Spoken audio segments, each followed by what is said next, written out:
And we are live. How's everybody doing tonight? My name is Anthony Brian Logan, and you're watching and/or listening to ABL Live.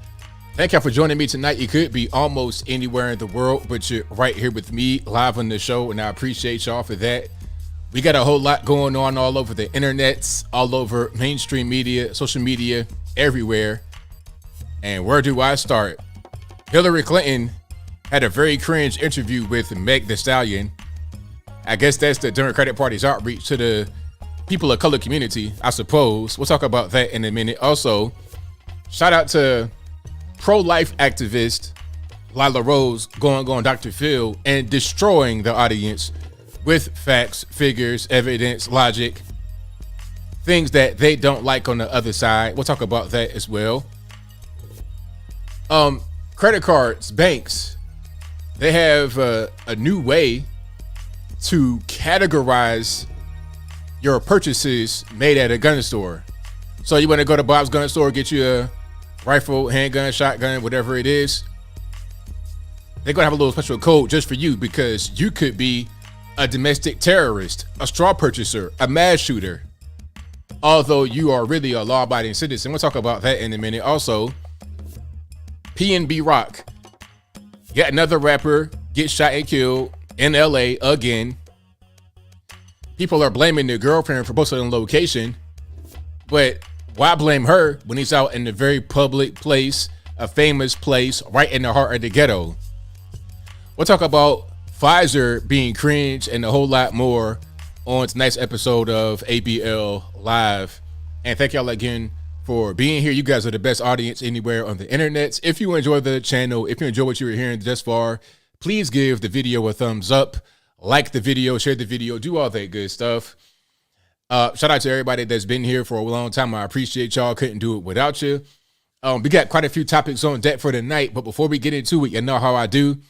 Shout out to my sponsors. Shout out to me, of course. Shout out to AnthonyBLogan.com. Please go to the website if you have not done so already. Go to the website. I post stuff all the time on there because whenever I post a new video, I post an article to go with that video. So if there's a question about where I get my information, where's the source, where's the uncut video, you can find all that stuff right there on the website. That's AnthonyBLogan.com. That is ANTHONY, that letter BLOGAN.com. Check it on out. Also go to ABLmerch.com. We got hats, t-shirts, stickers, hoodies, mugs, and more. Visit the website right now, ABLmerch.com. And I'm working on a brand new line of stuff for the fall season, so look out for that. Again, ABLmerch.com. Check it on out. Also, if you want one of these beautiful handmade wooden flags that are right behind me, please visit BHEdesigns.com. That is BHEDESIGNS.com. Check them out right now. And all these links will be in the description box. Check them out whenever you get a chance. And of course, if you want the best source of news and information anywhere on the internets, go to patriotpost.us. Again, that link will be in the box. And of course, this is a podcast you're listening to right now. We're recording it live. If you're listening to me on the replay on YouTube, thank you for watching. If you're listening to me on your favorite audio streaming platform, whether that be Google Play, Spotify, Stitcher, Anchor, Apple iTunes, etc., thank you for that as well. And if you don't know, I'm available on those platforms. You can find me over there. Just search ABL Live. I should pop right on up wherever you listen to your podcast at. If I'm not on your favorite podcast platform, let me know. I'll see if I can make that happen. But as of right now, we're on most of the popular ones. Apple iTunes is probably the biggest one we're on right now. And I think behind that will be Spotify and Google Play. So yeah, we're over there. Check us out, ABL Live, on your favorite audio streaming platform to hear this podcast in an audio-only version. And of course, it is 100% free, as is this podcast.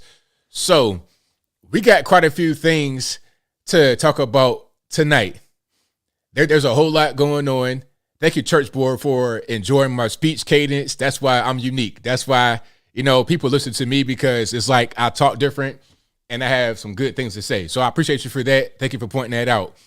Now, we got quite a few things on deck for tonight. I kind of want to start with PnB Rock. And the reason why is because this story is something that I see all the time. And what I mean by that is whenever I walk around anywhere, I'm watching people and how they behave and how they are just, see, my head is always on the swivel. I'm always looking around, seeing what's happening.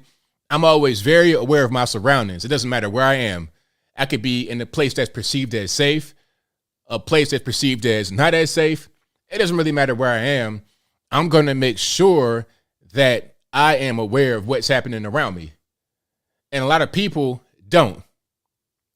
One thing I always do is when I'm driving in a shopping center, people are crossing the street. I see it all the time. People on their phone, just typing away, not even looking at all. You know, they assume that the car is going to stop, but they're not looking. They just kind of keep going. I see that all the time. People in the store, like people leave their car unattended and their car gets stolen. They leave the car doors unlocked and people go, you know, they open the car door, take stuff. They're not really aware where they are. You know, and that's why I always say, okay, you go into Atlanta with a Dodge Charger or a Challenger and you parking that right there in Midtown and leaving it unattended at night in a sketchy parking lot with some dudes outside talking about $10. You asking for your Charger to get the window shattered, to get stolen altogether. You asking for it. You're not aware of your surroundings. You're not aware of where you are, what's going on. Now, let me talk about the story so you understand exactly where I'm coming from here. So that's right, same name, at all times. Be aware of your surroundings at all times. And my birthday is next Thursday. I'll be 38. I know I got the grade looking like a Santa, but no, I'll be 38 next week on the 22nd. But let me continue. So PnB Rock, he's 30 years old. He has 2 kids. He was out at a restaurant with his child's mother, his, I think, most recent child's mother.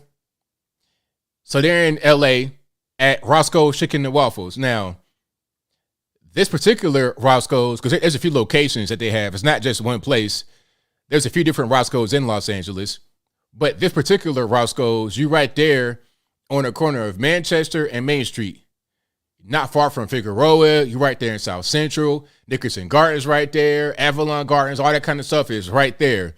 Like the stuff from the rap videos in the movies. It's right there. You right in Gangland. There was a map they put up. Let me see if I can find this particular map. They put up a map of all the gangs that are right there at the restaurant where he was. Okay, hold on. Now, I'm going to see if I can find, like, somebody put up a map of all the gang activity. That might be it. But I want to see a map of the actual gangs because that'll give you a better perspective. There's like 3 gangs. Well, there's 3 different, not sets. There's 3 different groups. And it's like a total of, I think, 5 to 6 different sets. You understand? So how can I explain this? So a gang may have different sets in the gang. You have Crips, then you have little subcategories of Crips. Bloods, subcategories of Bloods. Hoovers, subcategories of Hoovers. You had Hoovers, Bloods, and Crips all right there in that area where he was. So you're in gangland. You're in a very bad location. So he just was not, he was not safe at all. He was not safe. He had all his jewelry on, no security. It's just him and his girlfriend and Roscoe's. And that Roscoe's known as like one of the most dangerous or the most deadly Roscoe's in Los Angeles. So here's a map. This'll do. This is not what I was looking for, but it'll do. So here's the gang activity right here in the map. Gangs of Los Angeles right here, 2022. And I think like right around here is where he was. Right around this area, that's where he was, where the P is. And there's a lot of gang stuff happening right there. A lot of gang stuff. Okay, so he was not in a safe location, first of all. Second of all, he has on a bunch of jewelry. He has jewelry on. That's a no-no. Anybody know anything about the hood? You know not to be in the hood with a bunch of jewelry. You're asking for it at that particular point. You're asking for it. I'm not saying it's his fault that he got robbed and that he got killed, and may he rest in peace, but I would never do a thing like that. I would never go to a hood, especially if I'm not from that hood. You see, even if I'm from that hood, it's dangerous. Nipsey Hussle died right there in that hood. If Nipsey Hussle got killed by his own homie in that same hood, what makes you think as a visitor, as a tourist, you could just go to that hood with jewelry on and not get approached? He had all this jewelry on in the hood, but for some reason they're blaming the girlfriend because the girlfriend posted a location. It's like, newsflash, you're in a public place. You're in Roscoe's Chicken and Waffles. It's a famous restaurant, and you're right there in the hood. Anybody could have seen you. Anybody could have given your location up. That's an easy phone call. Hey, he right here. Come get him. Easy phone call. There was no need for anybody to troll your Instagram page and find baby mama and follow her and then just happen to click on the story, because even if they see her page, they can't see that post until they go to the story and intentionally click on that and then click on the specific name of the restaurant to find a geolocation, because again, there's more than one Roscoe Chicken and Waffles. They're all over the place. But anyway, they probably saw him right there in the hood. You're a sore thumb. You're in an impoverished environment. The hood guys are all around there plotting. You just thought it was okay. You're a tourist. It's safe. No. LA is not safe. We all know that. I did a story about Kim Glass about 3 weeks ago or so, maybe like last month, where she's just out there having lunch with a friend. And all of a sudden, here comes this random dude throwing a 10-inch bolt, hitting her in the eye, almost causing her to be blind. She almost lost her eye due to a random attack. Daytime, downtown LA. She's not a rapper, nothing crazy, no street person. She's a volleyball player, an Olympic volleyball player and a model, having lunch, and she gets attacked randomly. That's LA. And then also, you want to be a tourist, you want to be out there shopping in LA, you want to go to rodeo and all of that. Okay, well, guess what? While you're out there shopping, there's guys that are watching you. It's guys that are watching to see what you get, see what kind of car you have, see what kind of outfit you have on, see what kind of phone you pull out of your pocket, and they're going to follow you to wherever your destination is, follow you to your house, to your hotel room. They follow you anywhere, and then they'll rob you right there. Or they may rob you right there on the street. We've seen in LA where people are outside eating on, like, the outdoor dining, and they get robbed right there in the outdoor dining. LA is not safe. So if people are getting robbed in really like high dollar areas and some of the more really, really touristy places, you know you're not safe. When you go out to beat, when you go off Figueroa, Crenshaw, if you're out there, I mean, you are not in the tourist safe place, and even the tourist safe place is not safe for tourists. So it's just all bad. To blame the girl for posting a location didn't make any sense, because he also did the same thing. But it doesn't even matter. The Instagram part is not even important. You're right there in gangland. Be aware of your surroundings.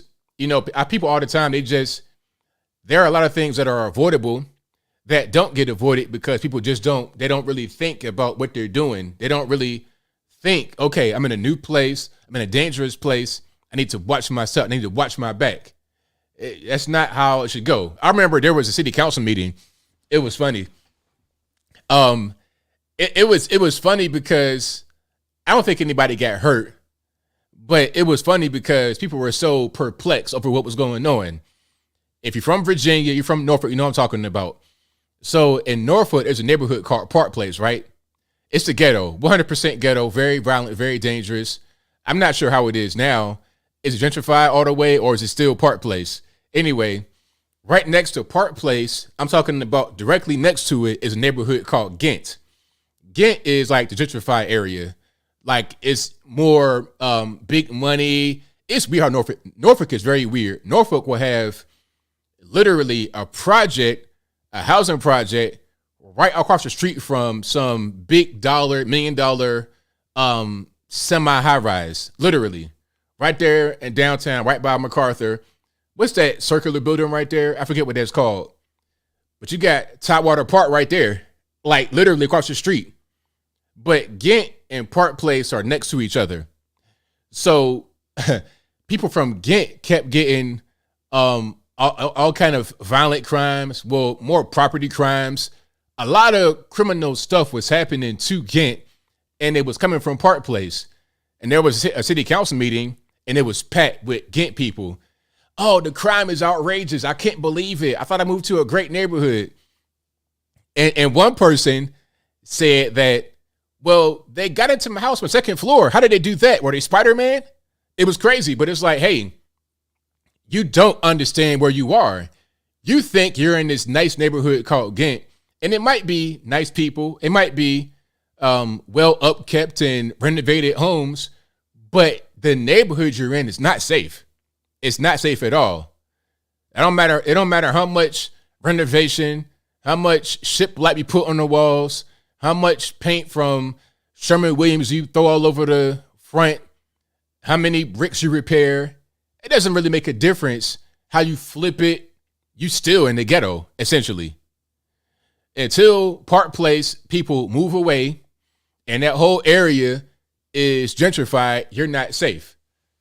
So just be aware of what's going on. You know, you want to go outside, you want to go to Midtown Atlanta and walk around like it's all good. You could do that in the daytime, but at nighttime, it might not be safe. It might not be. One of them guys out there might just rob you and hurt you because you're in the wrong place at the wrong time. So the moral of the story is this: be aware of what's going on. Be aware of your surroundings. Don't get caught slipping. You know, I've been caught like that before, and I knew that I got caught. I got robbed one time, and I knew right when I got robbed, I was like, man, that's my fault, because I knew I shouldn't have been out there at that particular time. It's like late at night, I want to go to this store, and in my mind, I'm thinking, okay, you sure you want to do this? Because I lived in an okay neighborhood, but I knew that right across from where I lived, it was a little bit different.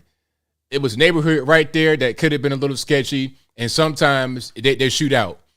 There was one shooting where it was so crazy. Across the street from where I lived in the neighborhood, it went on for like 5 to 10 minutes. Like a Western movie. I'm ducking down, and I saw that on the news the next morning. The whole neighborhood got shot up across the street from me. Some old lady was in her kitchen. A bullet went through the wall, hit the microwave. It was crazy. So I knew that could happen because we were in the okay area, but right across the way, it was not so okay. So when I got, it was like, all right, I got caught slipping. I was not thinking clearly. I want to go to the store, get some candy or something. That's how that works. But normally, I'm always aware of what's going on, so I avoid any kind of conflict like that. I've seen times where it's like I've seen sometimes where I avoided a situation that could have gone bad, and I saw the person that could have got me. I've seen that about 2 or 3 times. I was coming back from, how old was I? I don't know how old I was. I might have been like 23, 24. I'm doing my club flyer thing at the time. I got like $800 in my pocket in cash because I was going around dropping off flyers, collecting money, cash on delivery. So I had a big wad of money in my pocket, and I had to go back to my office because I left it unlocked.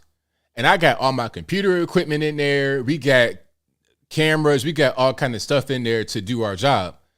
And I know that where we were was okay, but right down the street is a little bit different. And sometimes these guys migrate up to where we were to do a little bit of property crime, a little bit of burglary or whatever.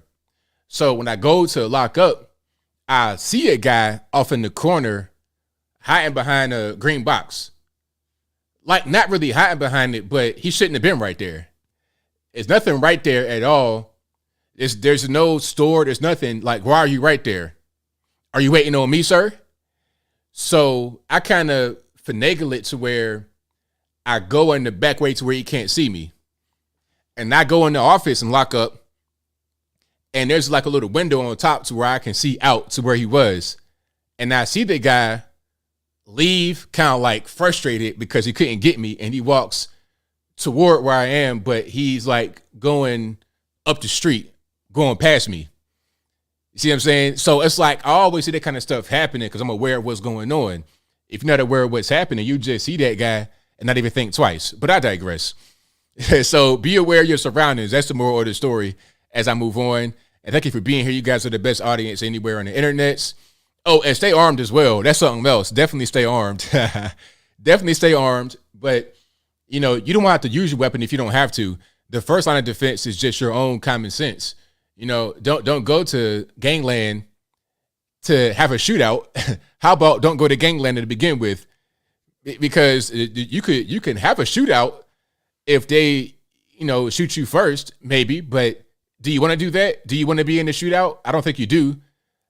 I think you'd much rather just be in your hotel room eating room service or something like that rather than being in South Los Angeles at Roscoe's Chicken and Waffles, risking your life. You know, get a DoorDash or something like that.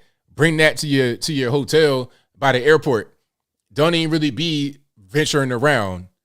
Don't have them bring it to a private residence up in the hills because now you pretty much gave an alert to whoever as to where you are.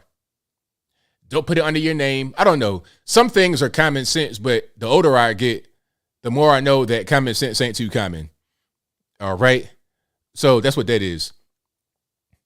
Nah, I did not live in Norfolk. I lived in Portsmouth and Chesapeake. So Portsmouth first and Chesapeake second, but never in Norfolk. No, I'm not ex-military. My dad was in the military. So was my uncle and everybody else. They were in the military, but I was not in the military. But Norfolk, you know, being in Portsmouth, we thought Norfolk was real ghetto. Norfolk to us was like city ghetto. We were just real poor, but not as, I don't know, the ghetto was different in Norfolk. It was a whole different situation. Although they're right side by side, Norfolk and Portsmouth, but nah.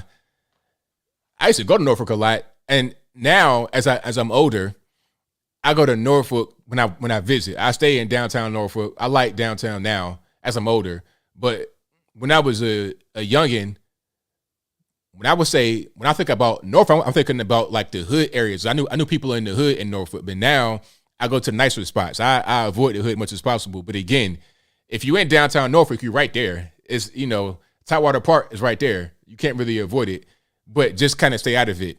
And South Norfolk, no way. I will avoid that. Hey, Noel, if you live in the South Norfolk, God bless you, because I know that is very dangerous out there. The biggest houses in the whole 7 cities, but them houses are like haunted houses. You could have them in a haunted house and you'll scare everybody. It's crazy. All right, but let's keep on moving here. And thank y'all for being here yet again. If you like what you're hearing so far, please give the video a thumbs up. There was a topic somebody said that I wanted to cover, but I forgot it already. Maybe somebody will remember it and put it back in the comments. But there's quite a few topics on deck. So what did I want to talk about? Oh, Pfizer. Did you guys see that Pfizer ad? Like, what in the world was that? What is Pfizer doing? You got all this money for what? How many billions of dollars do you have? And you know what the thing is?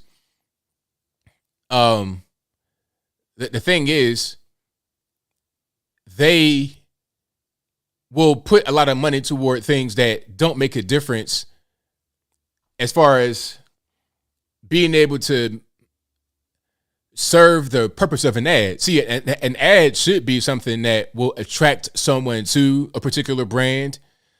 They make the brand look good in the eyes of whatever the audience is. You could sell certain things with an ad. There's different reasons why an ad would exist. But this ad exists, I think, just because they can do it. They spend their money on inclusion, diversity. It doesn't really matter what the ad says. All that matters is the ad exists. If that makes any sense. Let me play it right quick. This ad made no sense at all. I don't know who was behind this, but what I do know is that it's really diverse, it's inclusive, and I guess that's all that matters nowadays. It doesn't really matter if it makes any sense. It doesn't matter if it serves a purpose. It doesn't matter if it's effective. Is it diverse or not? That's the whole thing.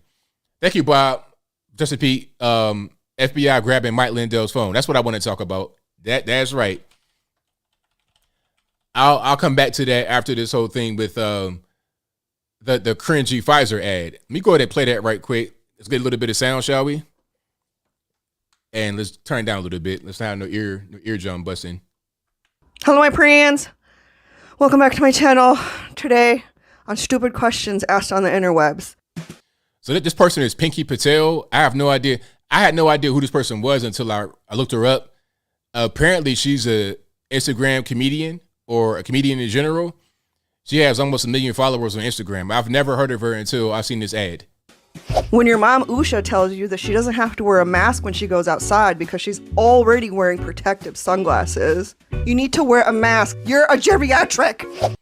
I mean, the whole thing, okay, what I want to know is, did they give her a script of certain things to talk about and then she says it in her own unique way? Or is it just her talking about stuff in general? I can't tell. It might have been a combination of both, because this ad made no sense. Now, the whole thing about wearing the mask, I thought we were beyond that, really, because the CDC director came out and said the masks don't work. They're saying the masks don't work. It don't do anything. The mask mandate on planes is gone. The mask mandate, like, those things should be behind us. Why are we still talking about masks? The mask thing was dumb from the beginning, but why is Pfizer putting it out in the advertisement? This is a real ad straight on Pfizer Incorporated's Twitter page. I'm right here live playing it. You're a geriatric.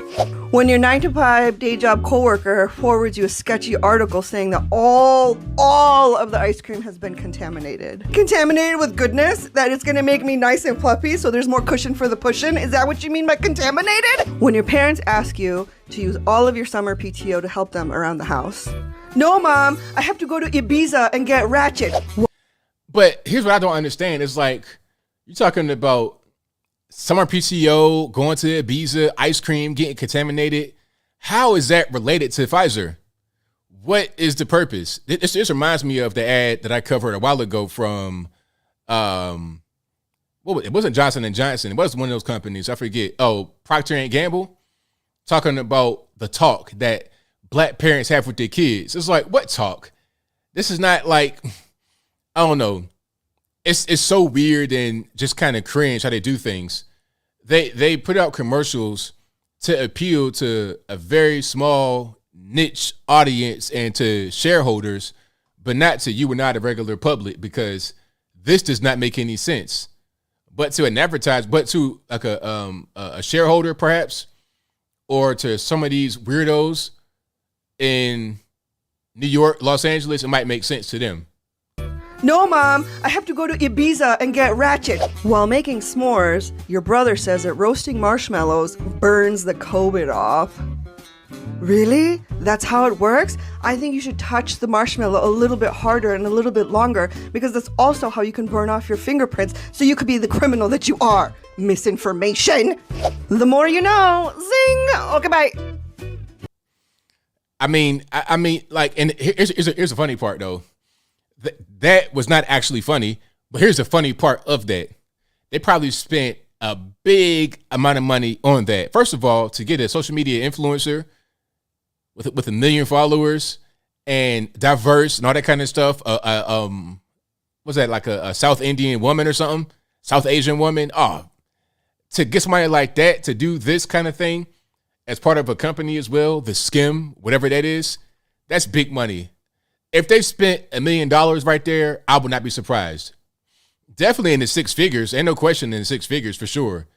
But if they spent $1 million, I wouldn't be surprised. That's your tax money, though. That's your taxpayer money going in their pockets. You're required to get this thing that they have so they can write a blank check for whatever kind of money they want from the federal government. Was it free for you? If you got the vax, was it free? It wasn't free. You paid for it through your tax money. You know, because somebody pays somewhere, If they get the money from the federales get paid from you. So that's how that works. You got a late tax return. You're trying to get a tax return of like $2 or $3 grand to pay off some bills and whatnot. Get yourself caught up, and you've not gotten it yet. Well, Pfizer got it already. How about that? It's funny how that works. You can't get your own money back in a timely fashion, but they're able to get your money right away, instantly. That's how DC is. That's why DC sucks so much, because they're not really serious. Oh, and speaking about DC not being serious, let's speak about Lindsey Graham. I don't understand this guy. I really don't, because you know what? I'm going to go ahead and say it. I don't like Lindsey Graham. Lindsey Graham is an inconsistent person. And I'm going to explain what I'm talking about. You see, Lindsey Graham could, how can I say this? He could be an okay person if he was okay all the time. But see, he doesn't do that. He'll do a thing that's okay 1 minute and then do something weird the next minute.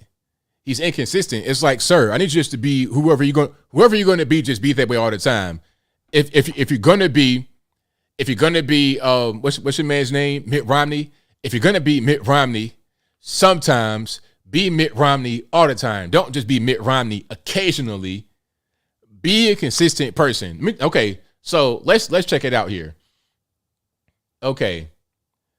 Now, the media sucks so much because they're framing it like they don't like it, but they really do. Which is, it's so misleading. So hold on. Let me log into my jank right here. Okay. Can I not log in or not? Like, what's really going on? Whatever. Anyway, that's fine. So here's what New York Times says. They say Lindsey Graham's unbelievably cruel abortion ban. Why would they lie like this? They like the abortion ban because here's the ban. So it's going to be he's proposed a federal law to ban abortions after 15 weeks. But 96% of all abortions happen within 15 weeks. So how is that abortion ban? It doesn't make any sense. And then the whole thing behind Roe v. Wade that we stand on is we want to take the power from the federal government and give it to the states. So then here he comes right during midterm time talking about let's give the power back to the federal government and let's not actually ban abortion. I mean, how dumb can you be? I mean, who put him up to this? I don't understand. Let the states deal with it. If Oklahoma wants to have a total abortion ban, then go for it. Texas, Florida, Georgia, go for it. If Californians want to kill their babies up to the point of birth, I disagree with that, obviously. I wish they wouldn't do that. But what I would rather have is them in California have the ability to decide on that rather than that kind of power to have that be all over the U.S. Because check it out.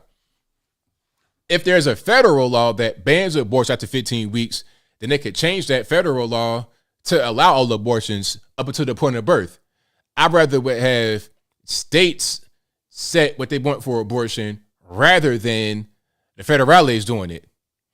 So I don't understand what's going on with your man, Lindsey Graham. It's just kind of weird. It's so weird. Like he'll do something that's I like a lot. He'll do a great thing. He'll say a great thing. And then turn around and do something like this during the midterms when we don't need it. And you know what is kind of sad? It's kind of disheartening. What's disheartening is how a lot of people are buying into the whole abortion argument. And what I mean by that is this. A lot of leftists are buying into the whole thing of abortion being a chief topic we need to rally around. They don't really care about the inflation too much. They don't really care about not being able to have a home for themselves. They can't find a home. They can't find an apartment. They can't find a car, new, used, food, clothing, shelter, all very expensive. Things are out of stock. Supply chain still messed up. There's all kind of vax requirements still going on. People getting fired from their job. 8% inflation compared to 1.4 on January 2021. those things take a back seat to the abortion issue. And it's crazy how they're using that to appeal to the non-white community, the black community, the Hispanics, talking about, hey, you know what? If you want to kill your baby, vote blue. And it's working to a certain extent. That's pretty sad. And speaking about voting blue, and it's pretty sad what they're doing to try to reach out to us, Stacey Abrams, I heard on the news, is polling 17% lower with black men this time than she did last year. So why is that going on? Well, a few reasons. I think, first of all, what we're doing in the conservative movement is working. 17% lower among black men. That's good. Should it be a lot more than that? Of course. But things take time. You can't just expect things to go from like 95% to 50% in an election cycle. Things take time. That's number one. But number two, I think what it says is that her campaign is not very strong. I mean, what is her campaign on? I can't tell she's running for governor of Georgia because she's saying things that will make you think that she hates Georgia. What did she say? Georgia sucks, basically.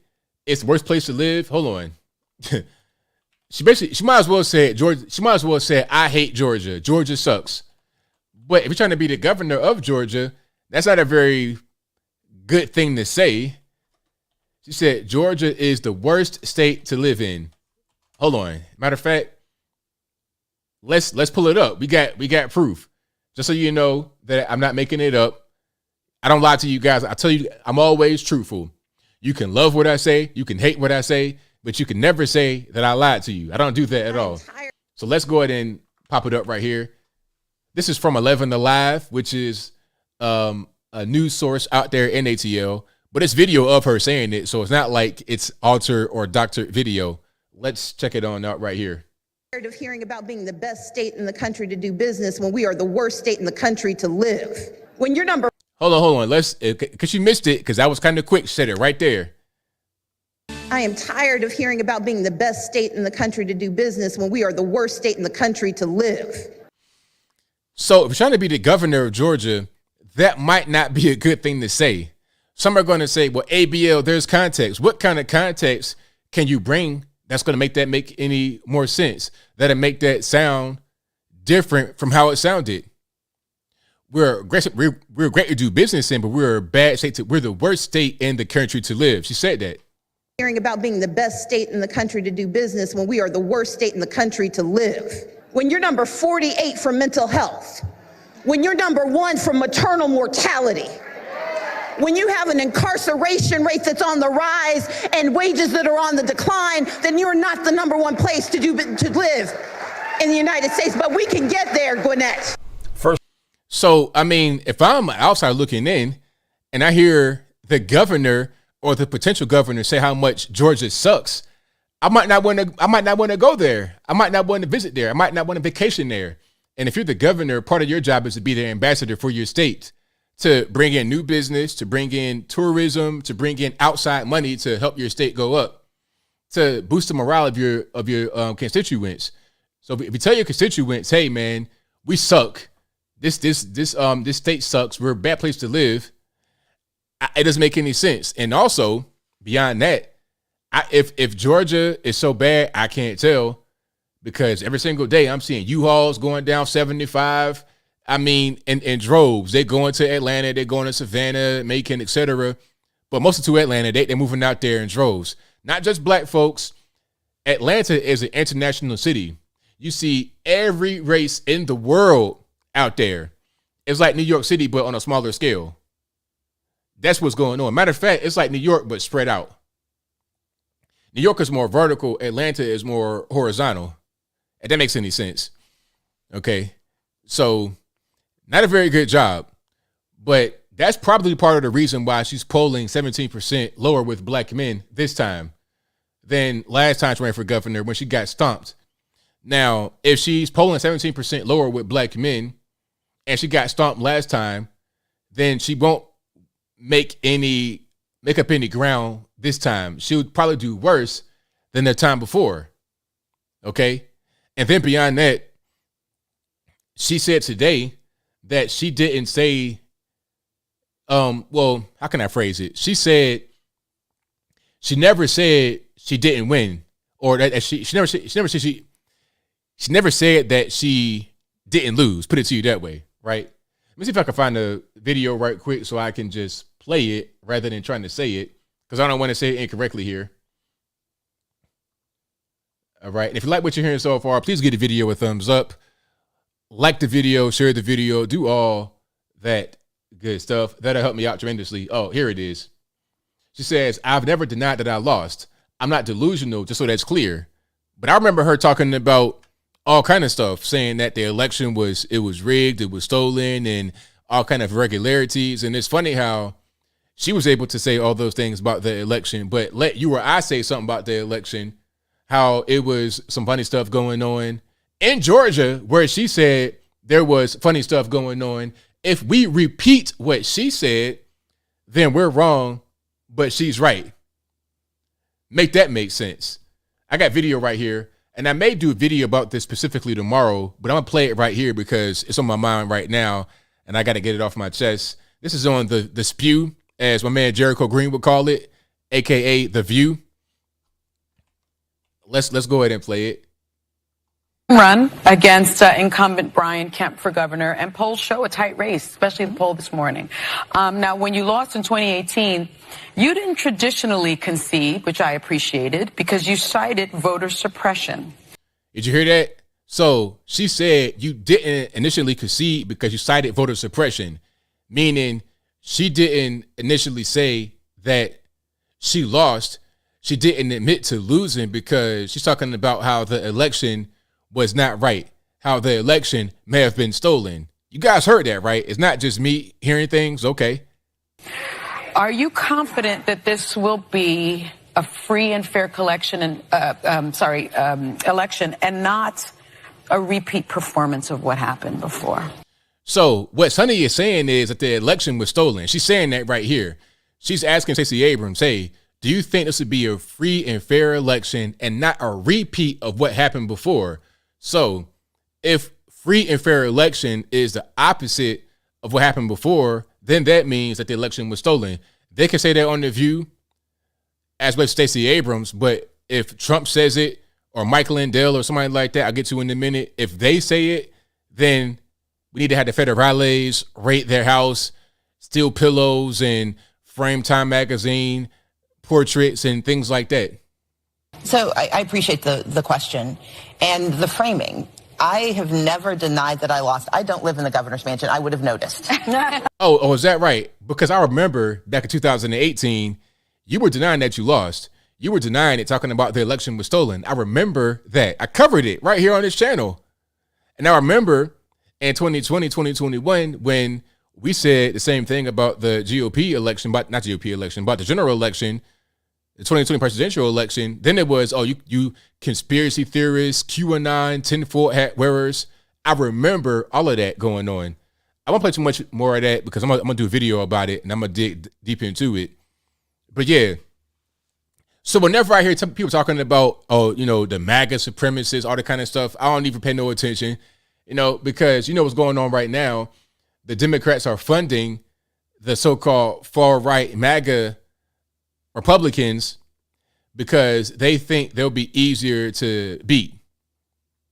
But at the same time, they think that the MAGA Republicans are a big threat to democracy. Why would you fund such a big threat to democracy? Because how about this? They could win, right? They could mess around and win. And then what? You funded the greatest so-called threat to democracy, the MAGA Republicans. Oh, and Tim Ryan as well. I got a video for you. Did you guys hear what Tim Ryan said, that we got to confront and kill that movement? I got that video as well. Let me play it right quick. I'm giving these free previews of topics, but I got to play it right now because, again, it's on my mind. And let me find it right quick. On Twitter, if I'm not mistaken. Yeah, let me go ahead and find that right quick. But, I'm not surprised. These people, they say things. Here we go. So I guess he was being recorded on the phone call. It's no video, but there's audio of it. Let me go ahead and just play it here. So this caption says Tim Ryan on supposed extremist Republicans, quote, "We have to kill and confront that movement." Reminder, Tim Ryan, just like his buddy Joe Biden, who he votes for with 100% of the time, believes that any Republican who supports Donald Trump is an extremist. There you go. So we got to kill and confront any Trump supporter. That's what's going on. The Democrats aren't right on everything. And I'm willing to sit down and have conversations about how we can move out of this age of stupidity and into an age of reconciliation and reform. How do we fix all of these broken systems? Some of those answers will come from Republicans. It's not the extremists that we're dealing with every single day. We've got to kill and confront that movement. But working with normal mainstream Republicans, I think that's going to be really, really important because we have to reform these systems. And I will tell them too, like, we got to get the government out of our business. I'm all in on that. You see the Dobbs decision. You see, in Florida. So we got to kill and confront that movement. That's what he said. That's what your man Tim Ryan said. So, I mean, is that a threat to myself, to you guys, to what, 75, 80 million of us in America? Any Trump supporter, you got to kill and confront. And of course, the reaction, the rebuttal is going to be, well, he didn't mean kill, like hurt people. He was talking about the extremists, the crazy people. We got to just kill and confront that narrative, that notion of being able to be extreme and whatnot. But that's not what he's talking about. It's a dog whistle, really. And if anybody else said something like that, the context wouldn't make a difference. And also, like I said, as a dog whistle, people are going to hear that in their own kind of way. We've seen people try to kill, quote unquote, MAGA Republicans before. We saw that guy shoot up the Republican baseball game. We've seen these things happen. We know kind of what's going on. We saw that guy try to go to Brett Kavanaugh's house middle of the night, where he was at, in Maryland or DC somewhere. Okay. We see these things go on. So when they say things like that on social media, when they say it on television, when it gets out to the public and people hear it, when they hear the Joe Biden anti-MAGA Republican speech talking about how crazy and bad they are and is hellfire brimstone behind him, he's pumping his fist like he's 1,000 years old, okay, trying to get his walker together. When they see all that come together, they're going to think, okay, it's my duty to go out here and hurt this Trump supporter. I see a red MAGA hat, I'm going to do something to him. And we saw that during the 2016 election, the 2020 election, and up until now. People are still getting harassed for being a Trump supporter by the federales, by regular normies and everything else. We've seen the Antifa, BLM and everything else where they target Trump supporters, where they target Republicans, where they target conservatives. So when Tim Ryan, a candidate for the Senate out there in Ohio, when he says something like that, people are going to listen and it may take heed. But if they take heed to what he says, then it's not really an issue. But if some random dude in middle of nowhere, USA, hurts himself or someone else, and they say that he was a QAnon supporter and a Trump supporter, then Trump gets blamed for that. The crime could be something that had nothing to do with anything political. It could have been him and his wife got into a domestic dispute. They're going to say that he is a crazy QAnon Trump supporter, and the reason why he beat his wife is because he was influenced by Trump. That's what they're going to say. But then when somebody has a whole hit list of people that they want to kill that get mentioned on the news regularly as quote unquote MAGA extremists, when he has a hit list and tries to shoot somebody, and he does shoot somebody, he shot Steve Scalise, he shoots somebody, almost kills him. Oh, no, that's not us. That's not us. Don't blame us. Oh, okay. But this random guy over here beats his wife, and that's Trump's fault somehow because he had a MAGA hat in his closet. But this guy had a whole list of people, said he was an avid Democrat supporter, admitted it, and we're not going to draw that conclusion. We won't make that leap from him to them. It's funny how that works, but it is what it is.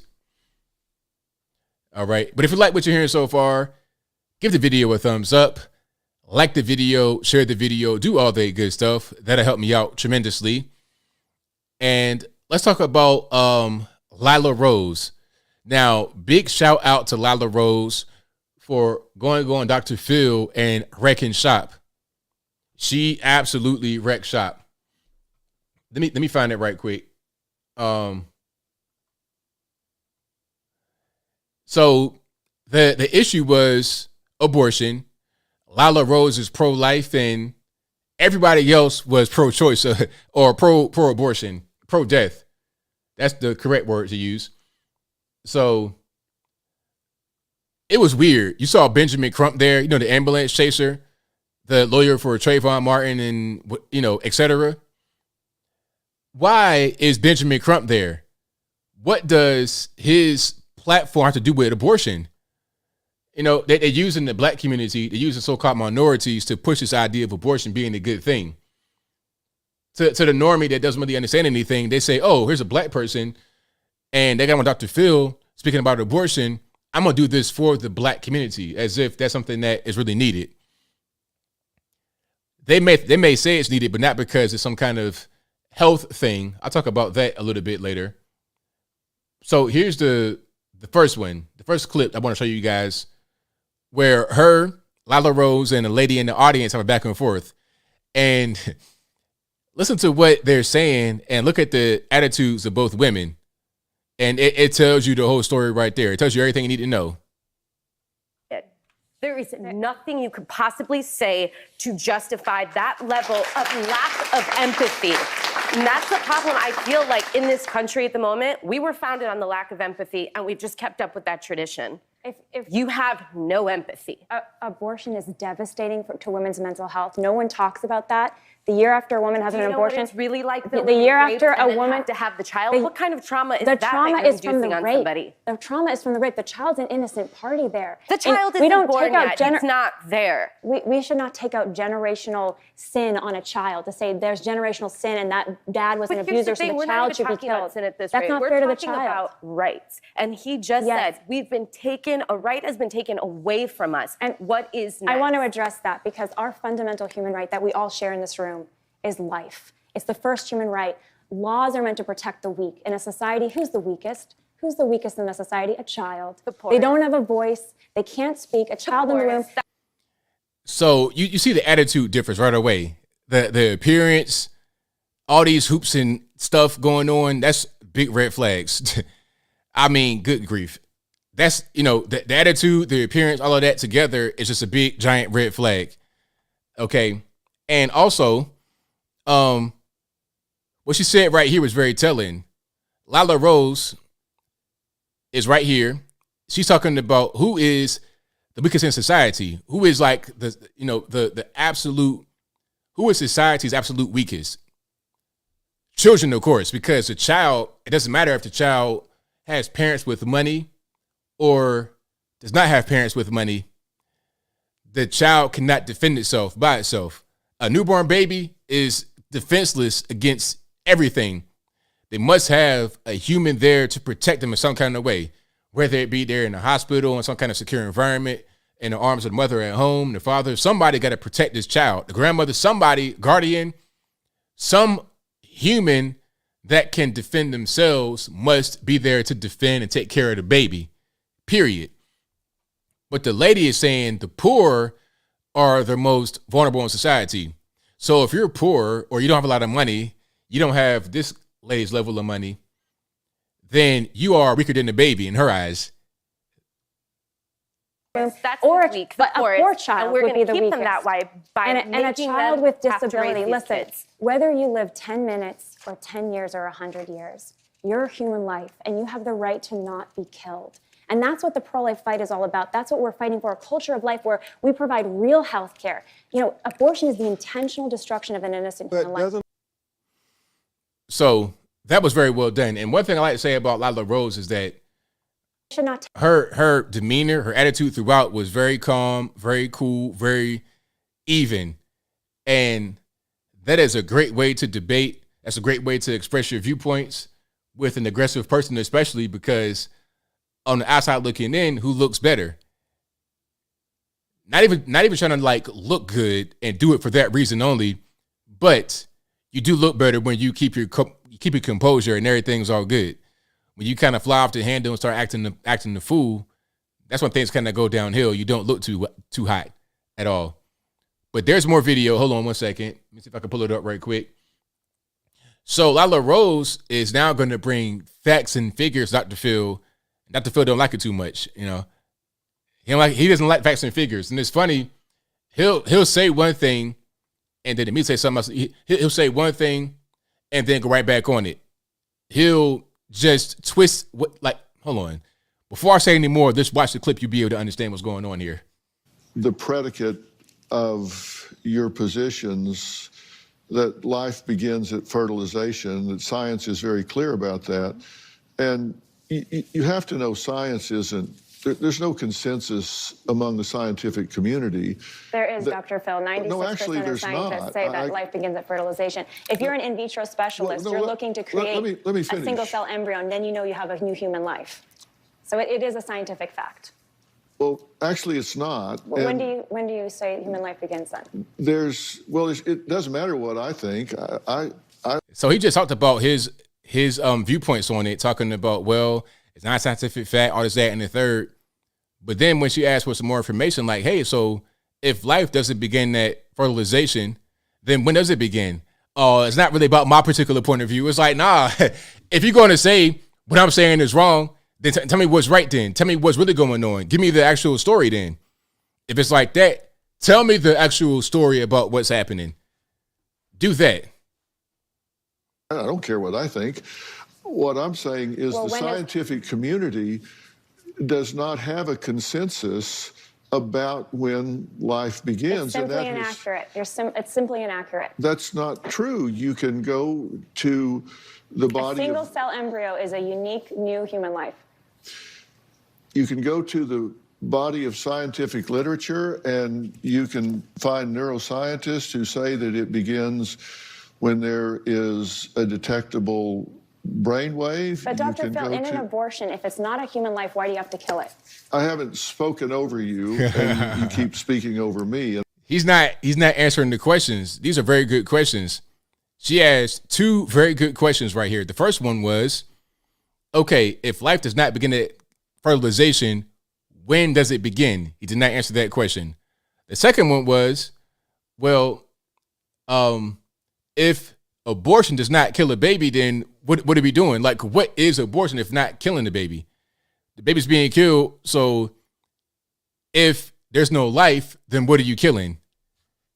And I assume that's because you don't want me to finish my thought, which is, if anyone here wants to fact check me instead of speak over me, you can go to the scientific literature. What literature? Where? Am I going to the library? Am I going on my phone? Am I Googling the scientific literature? Dr. Phil, should I Google that? Like, how do I find what you're talking about? Because what I know about life is what I learned when I was a little boy, a youngin'. You know, the sperm and the egg. I learned all that when I was in school, right? It was real simple. But now all of a sudden, that is out the window.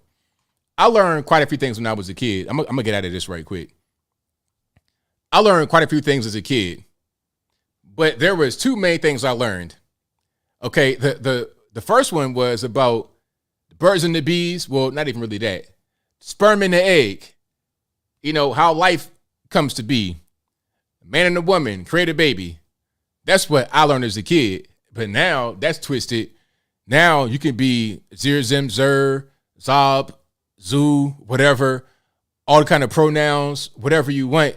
You could do all of that kind of stuff and have a baby. You could be a woman having a baby, not a woman having a baby, a man biologically who identifies as a woman and have a baby.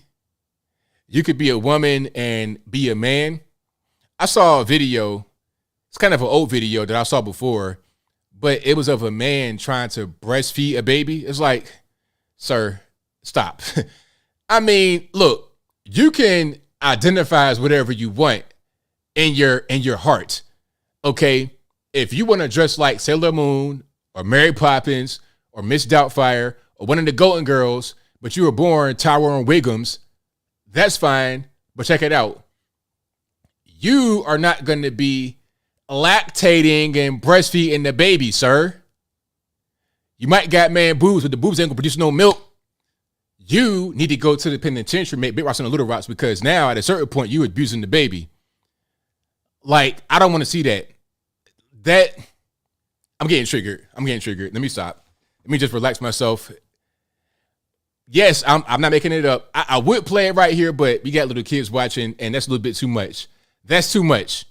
Shout out to the Hodge twins. They got it on their Twitter page if you want to go see it. Shout out to the Hodge twins. They got it on their page. But I can't put it right here on the YouTubes. It's way too much. Okay. It's just too much. But the things that I was told as a kid are no longer the case. Also, I said a story before about inflation. I asked my mom one day, I was like, hey, if money is a problem in the world, I might have been like 8 years old when I asked this question. If there's a problem with money in the world and they can print money, then why can't they just print more money? And she was like, well, son, if they print more money, then it'd be worthless because the supply of money determines the value. I got told that when I was about 8 years old. Now I got smart parents. They let me know some of these things that I thought was common sense. But now it seems like it's just regular American policy to just print and spend money. And of course, you're going to have, as a result, inflation, 8.5, 9% inflation on the books.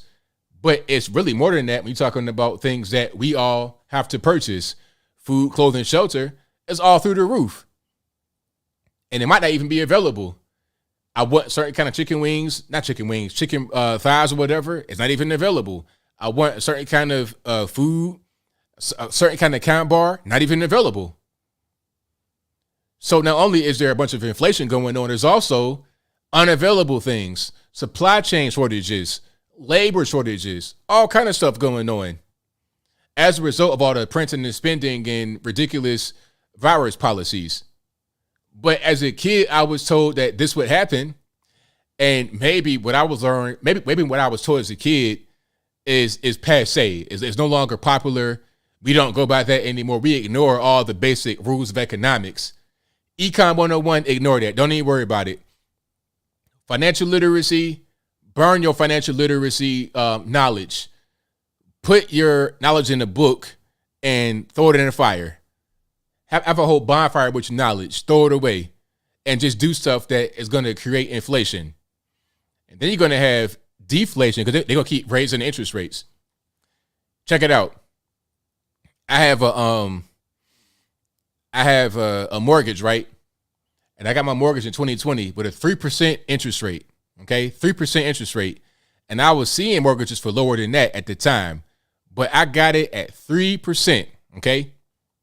Now they offered me to refi at 5.5%, 5.5 on the refi. It's like, sir, double the more, and that's going to go up and up and up and up. They don't keep raising the Fed. They'll keep raising the interest rate at the Fed. Okay, and then more QE going on. So when it gets to be 10% and you have deflation, the jobs that were created are going to go away because a lot of the jobs are created due to all the fake money being out there flooding the market. Oh, we got more money. No, you don't. You don't actually have more money. You have the illusion of more money. You can hire people right now, but when the rates go up, you're going to have to fire everybody. You might be close down your shop. All those jobs that have been created are going to go away because in reality, there's not actually a big pool of labor. The virus killed people's will to work because of all the stimulus stuff, but also all the fake money created fake jobs. It created fake demand for jobs. It created fake demand for restaurants and all kind of stuff like that. There is a demand, but it's not that big. If it is big right now, it's because of all the fake money. But when the fake money gets crushed, that'll be gone too. So that's what's going on with that. But if you like what you're hearing so far, please give the video a thumbs up, like the video, share the video, do all of that good stuff. We got quite a few topics on deck for tonight that I've not even gotten to quite yet. Let me see. Oh, the banks. Speaking about money and whatnot, the banks. So the banks are going to have a code for when you use your credit card at a gun store. So if you went to a gun store before, there'd be a code for just general purchase. Like if you're going to buy a bag of chips, you're going to buy just regular stuff, right? It wouldn't say exactly what you're buying, but now they're going to have a code specifically for gun store purchases. And the reason is because they want to curb gun crime, gun violence, and mass shootings. There's a video I want to play that I played in my video that I already did about it, but I kind of want to react to it here as well. This is why cash is so very important. And this story is the reason why you don't want to have a cashless society. Okay, I know that I know it's kind of tempting to rely on your phone sometimes for your Apple Wallet and all that kind of good stuff. You could just go to the little thing and push that, or a card or a credit card or something like that. I like credit cards because I get points and all that kind of. That's a different story. But credit cards are very convenient. Debit card is very convenient. But you still got to have cash. And if you're not able to go get cash, that could be a problem. We see that happening right now over in Lebanon. There's been several bank robberies because people are not able to get their own money out their account. Excuse me. There's a limit on what you can withdraw from your own bank account in Lebanon because of economic downturn. And people are having to get cash to pay for certain things, and they can't get the cash out of their bank. So that could be a serious problem. You know, that could be a very serious problem. You want to be able to have access to your cash all times. And you want to be able to buy and sell things with cash. Because if you can't, then they can control you this way. In Lebanon right now, they can control you. They can control how much you spend every month because you can't withdraw beyond a certain amount of money. If there's no cash in society, if everything's electronic, if everything's digital, then they can control whatever you buy. It may not be illegal to buy certain things, but they can control it because, oh, we are X, Y, and Z bank. We don't like that, so we're not going to let you buy it. We're not going to participate in that whole situation. Okay? That's kind of what's going on. A drug dealer in a society with no money, that's a good question. In a cashless society, they'll be able to still make their money. But that's a good question. Very good question. They'll still be able to do something. You know, they'll figure out a way to make it. That's one thing I do know. You know, criminals seem to always have the upper hand. We're talking about the government and trying to defy the government. You see, it's only the normies that participate in the things that they tell us to do. The criminals don't care. They do whatever they want. It's just like if there's a ban on guns, it'll only affect the normies and not the criminals. They'll figure out a way to make it work. You know, that's kind of how that operates. Okay, but let me find that particular video that I wanted to play from MS13 DNC. Oh, pardon me, not MSNBC, CNBC. Okay, let's go ahead and play that right quick. Okay, let's not play the whole thing before we can get the sound on. How about that? MasterCard and American Express will now officially begin tracking gun shops with a new merchant code. It's a victory for gun control advocates who've been pressing the financial sector to do more to help curb gun violence. Previously, gun shops were mostly categorized as specialty retailers. It was really a generic term that meant that you could be selling tents or sneakers, and the credit card companies and the banks didn't know. The card companies say they will work to support lawful purchases and protect consumer privacy. In the next hour, we're going to talk to Amalgamated Bank CEO Priscilla Sims Brown, who took this idea, which I started talking about it back in 2008 on this show, or 2018, I should say, on this show, right after the Parkland shootings, and actually went through a remarkable process that we're going to talk about, where she ended up applying on behalf of the bank to get this code created. There was a huge pushback by the credit card companies. In fact, the original application was rejected. And they went back at it again. Weren't you? I thought you didn't want credit cards to be able to be used to buy them at all. Was your? No. You never. That was never the your idea. No, the idea back in 2018 was very direct, which was that we have an opportunity potentially, in the same way that we track domestic terrorism post 9/11 and the laws that we put in place, that you could use those effective same laws to try to identify suspicious behavior and buying patterns in advance. And that the credit card companies and the banks were one of the few outlets that had the opportunity to be part of that and to do that in the same way that they have done for the last 20 years post 9/11. And that in most mass shootings, and this is the statistic that matters, 77% of the most deadly mass shootings in America were bought legally and, importantly, with credit cards. And in most cases, the shooter who bought all of those materials could not have purchased them, could not have afforded to purchase them with cash. Right. They didn't. So what he wants to do right here is make it prohibitive for you to be able to buy your weapon with a credit card. That's the bottom line. And the thing is this. First of all, what if I'm a legal gun owner like everybody else? Okay, he said, well, like 75% of all the mass shootings feature a gun bought with a credit card, or 75% of all the mass shootings feature legally purchased gun. But how many of the guns are purchased legally? Like, you got about 325 million guns in America in the wild or more. Probably about 400 million guns in America in the wild that are legal. How many of those 400 million guns were used in a crime, a mass shooting, or anything like that? Any kind of way nefarious? What's the percentage of those guns that were used in a negative way, in a bad way, in an illegal way? Less than 1%, 0.5, 0.1, it very, very small percentage of the people that have guns legally use them for criminal purposes. That's the reality. Okay. Now, even sometimes guns that are bought legally are used in crimes, but not by the original purchaser. You see, if I buy a gun and then somebody steals my weapon some kind of way, they break into my house, break into my safe, take my gun, and then use it in a crime, he may count that as a gun that was purchased legally. But in reality, the person that used it stole it, so it was obtained illegally. But regardless of what's going on, I mean, this is a way for people to try and backdoor the Second Amendment. If the government won't pass legislation, let's get the financial institutions on board so they can block you from being able to buy it with a credit card. Because one thing about guns, they're expensive. You know, a handgun, it's a Glock 19, Glock 45, they're expensive. $500, $600. Not everyone has a kind of cash in their pocket to be able to spend right there, but you may need it in the moment's notice.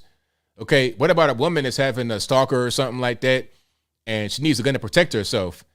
She does not have that kind of cash on hand, but she can pay a credit card and make payments, $100 here, $50 here, or whatever. Okay, you're denying her the ability to get it, or you're making it more difficult for her to be able to get it. And how are you really going to track this whole thing? How are you going to really put it out there like, okay, this is kind of suspicious. You buying some guns on Saturday morning, you're totally legal, pass the background check, you bought it with a credit card, let's flag that. What he wants to happen is for banks to deny you. And it's not even the banks necessarily, it's the credit cards themselves. Visa, MasterCard. So you may have a credit union, debit card or credit card, but it have Visa on it. Like, I got a few different banks, cards, has Visa, MasterCard, American Express on it. So they would be the ones that have the code, and they would be the ones that would alert the bank or would be in on it themselves as Visa saying, hey, okay, here's a code that comes through. We don't want to process that. That could be how it goes. It could be the same way with what's going on with Andrew Tate. I think he got banned from PayPal. Like, how do you get banned from the ability to be able to have to get money and to buy and sell things online? If there's no cashless society, that can happen to you to where, you know, you're pretty much relegated to, I don't know, sticks and stones at that point. Not good at all. If it's a bank debit card, it still has a Visa on it usually. Like, I'm not going to show my cards right here. Matter of fact, I don't have any, I don't think. I got a card somewhere in here. I'm not going to show it, obviously, because I can't have no identity theft going on. But let me see. So, okay, I have a business debit card, right? A business debit card, and it has Visa on it. I can show this right here. Hold on. It has Visa on it. Now, it's from a credit union. It's not a big credit union either, but it still has Visa on it. That's how they're going to get you right there. Not from the individual banks, but from Visa, MasterCard, American Express. Now, I didn't see Discover on that list. Maybe they just weren't listed for some reason, or maybe they won't be involved in the situation. So maybe there'll be some credit card processing companies or whatever they want to call themselves. Maybe they won't be involved in the whole situation, and you can use them to make so many purchases. Maybe they won't use that code, but I think they will all use that code because it came from some international place of standardization. So they may all use it, unfortunately. Yep. So that's really just what it is. So your bank is really irrelevant. It's who do they use? Is it Visa, Discover, American Express, MasterCard? That's the most important thing there. Gift cards. Oh, gift cards are also Visa. Gift cards. That was way back in the day, but they've been cracked down on gift cards. Green Dot and stuff like that. That was really hot back in like 2012, but it's been shut that down. You can't really do that too much no more. I mean, unless you're gonna be having like iTunes gift cards, but that's now you're getting into Nigerian prince territory. That ain't really gonna work. Not at all. Okay, they're gonna see that if you went to Target and bought 15 gift cards, they're going to see that as a bad transaction as well. They're going to see that as a red flag. Gun gift cards. That's funny. All right. But if you like what you're hearing so far, please give the video a thumbs up. Like the video, share the video, do all that good stuff. That'll help me out tremendously. All right. Yeah, Bitcoin may be the next thing, but Bitcoin, I don't have faith in Bitcoin as the coin. I have faith in the technology behind Bitcoin, but not necessarily Bitcoin itself, because that's volatile, in my opinion. But the technology, the blockchain, I got faith in that. I think they can really refine that and make that be not tied into the banking system. Then that could be very good. That could be, I think that could free us really. But if it's tied into the banking system, if it's tied into the Fed and all that kind of stuff, forget about it. You might as well just chop it up as a loss. Okay. Chop it up as a loss. That's not going to work out too well. Hold on. Let me see. Backup says people still use prepaid debit for scamming on that first wave of EIDL grants. 10K a pop. Wow. Yeah, those prepaid debit cards, diverse card and stuff like that, man, that was a whole era right there. You had to be there for that one. That was something else, man. And that's still kind of going on a little bit, but it's less than what it was before. They kind of cracked down on it. All right. What else we got going on? Oh, Hillary Clinton and Meg Thee Stallion. This is part of the Democratic Party's outreach to the black community, right? Let's talk to athletes and rappers. Let's talk to 21 Savage, Lil Baby, Meg Thee Stallion. That's what we're going to do. And I'm not sure what her purpose is. Speaking about Hillary Clinton, is she going to run for president again? Is she going to do another 2016 run? And that run was pathetic. I mean, I'm talking about beyond pathetic. I mean, I can't get the image out of my head of her stumbling down the curb. She was trying to get from the curb to the vehicle and just couldn't make it. She could not make it. It was crazy. Right? She couldn't make it. So how can she run again? I don't really see how it's possible. Okay, so this right here, again, shout out to the Hodge twins for posting this on their Twitter page. But this right here was just super cringe. Chelsea follows rap music. She has ever since she was a little girl. But I kind of came to awareness of you with the Cardi B WAP. I've always wanted to do a song with Cardi. As soon as she sent me the song, I think I sent it back to her like the next day. And it was just so exciting. The funny part of this video was seeing their faces. She's talking, Matt Stallion did, she's talking about the process behind putting a song together, all that kind of stuff. And I'm seeing deer in the headlights, not knowing what's going on, pretending to be interested, that kind of look going on. They have no idea what she's talking about. No clue. But they got to pretend like they do because it's part of the whole thing, right? You got to pretend to be interested, in what's going on so you can do some outreach to the community. That's kind of what's going on. They have no idea what's happening right here. Cardi B, WAP, they have no idea what's going on with that. Ask Hillary to recite a few bars from that. She would have no idea. The men, they seem so confident in what they're saying, and they don't have no problem with talking about their sexuality and how they're going to have sex with you. So I was like, well, I could do that, and it's going to sound fire coming from a woman. It's great to see women be so kind of fierce. That is my life's mission, to make sure that I'm always unapologetically me. Exactly, Olivia. Out of every song that she has in her catalog, and you know, I don't listen to Megan Thee Stallion. I don't have a Megan Thee Stallion CD in my car or nothing like that. I'm not bumping her music, so I don't know what she got really going on. But I've heard that one because it's just everywhere. But out of all the songs they could have picked, they picked that one. The nastiest song.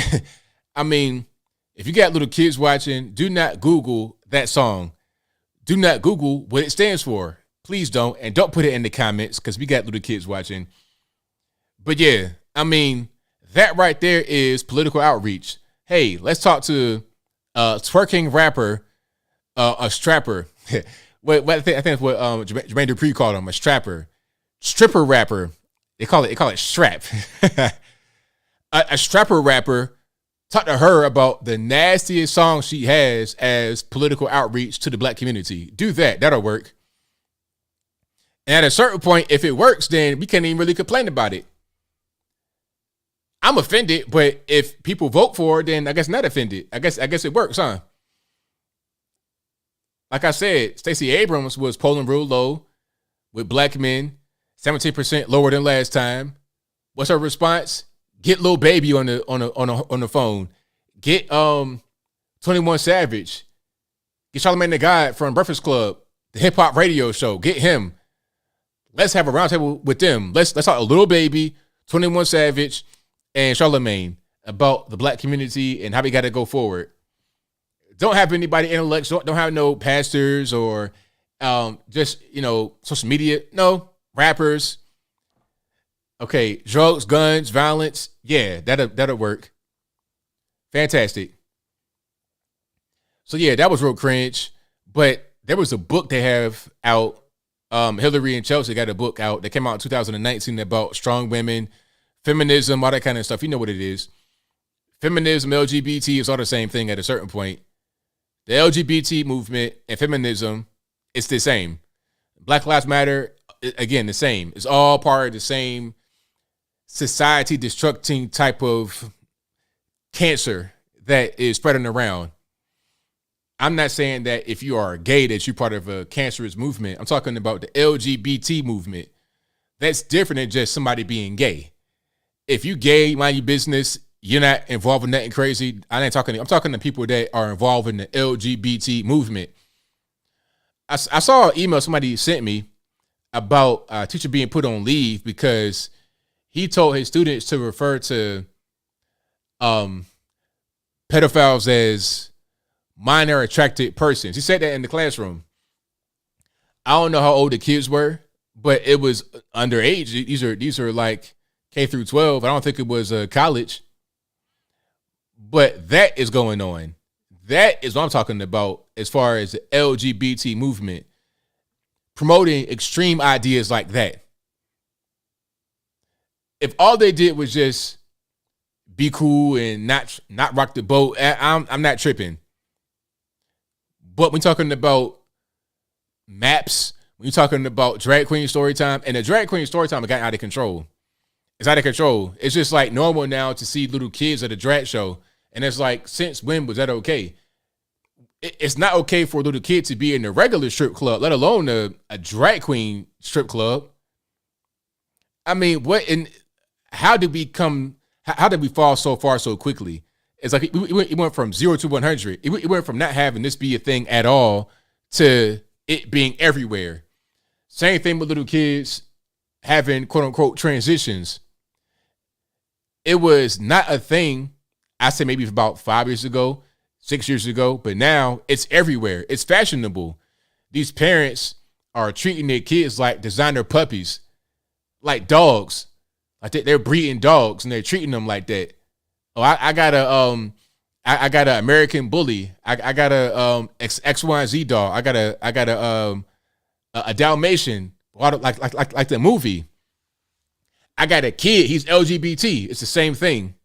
You're treating your children like pets, and it should stop. These are human beings talking about. These are human beings with real feelings, real emotions, real past, present, future. And their whole life, the past, the present, will determine what they do in the future. And you're creating a generation of kids that are going to be totally lost and angry, and they may even become violent, which is a scary part. But I digress. Yeah, they're trying to find attention. You know, they're trying to find attention. It's like having a brand new car, brand new coat. It's a fashion accessory. It's all that going on. Yeah. My thing, exactly, leave the kids alone. If you want to be involved in something crazy, you want to be doing X, Y, and Z yourself, then that's fine. That's fantastic. But leave the kids out of it. That's all I'm saying.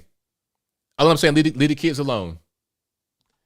But if that's too much to ask, you got to ask yourself, what's the actual end game for these people? If I say, look, whatever you want to do for yourself, you and your man, your girl, that's on you. Go ahead, knock yourself out.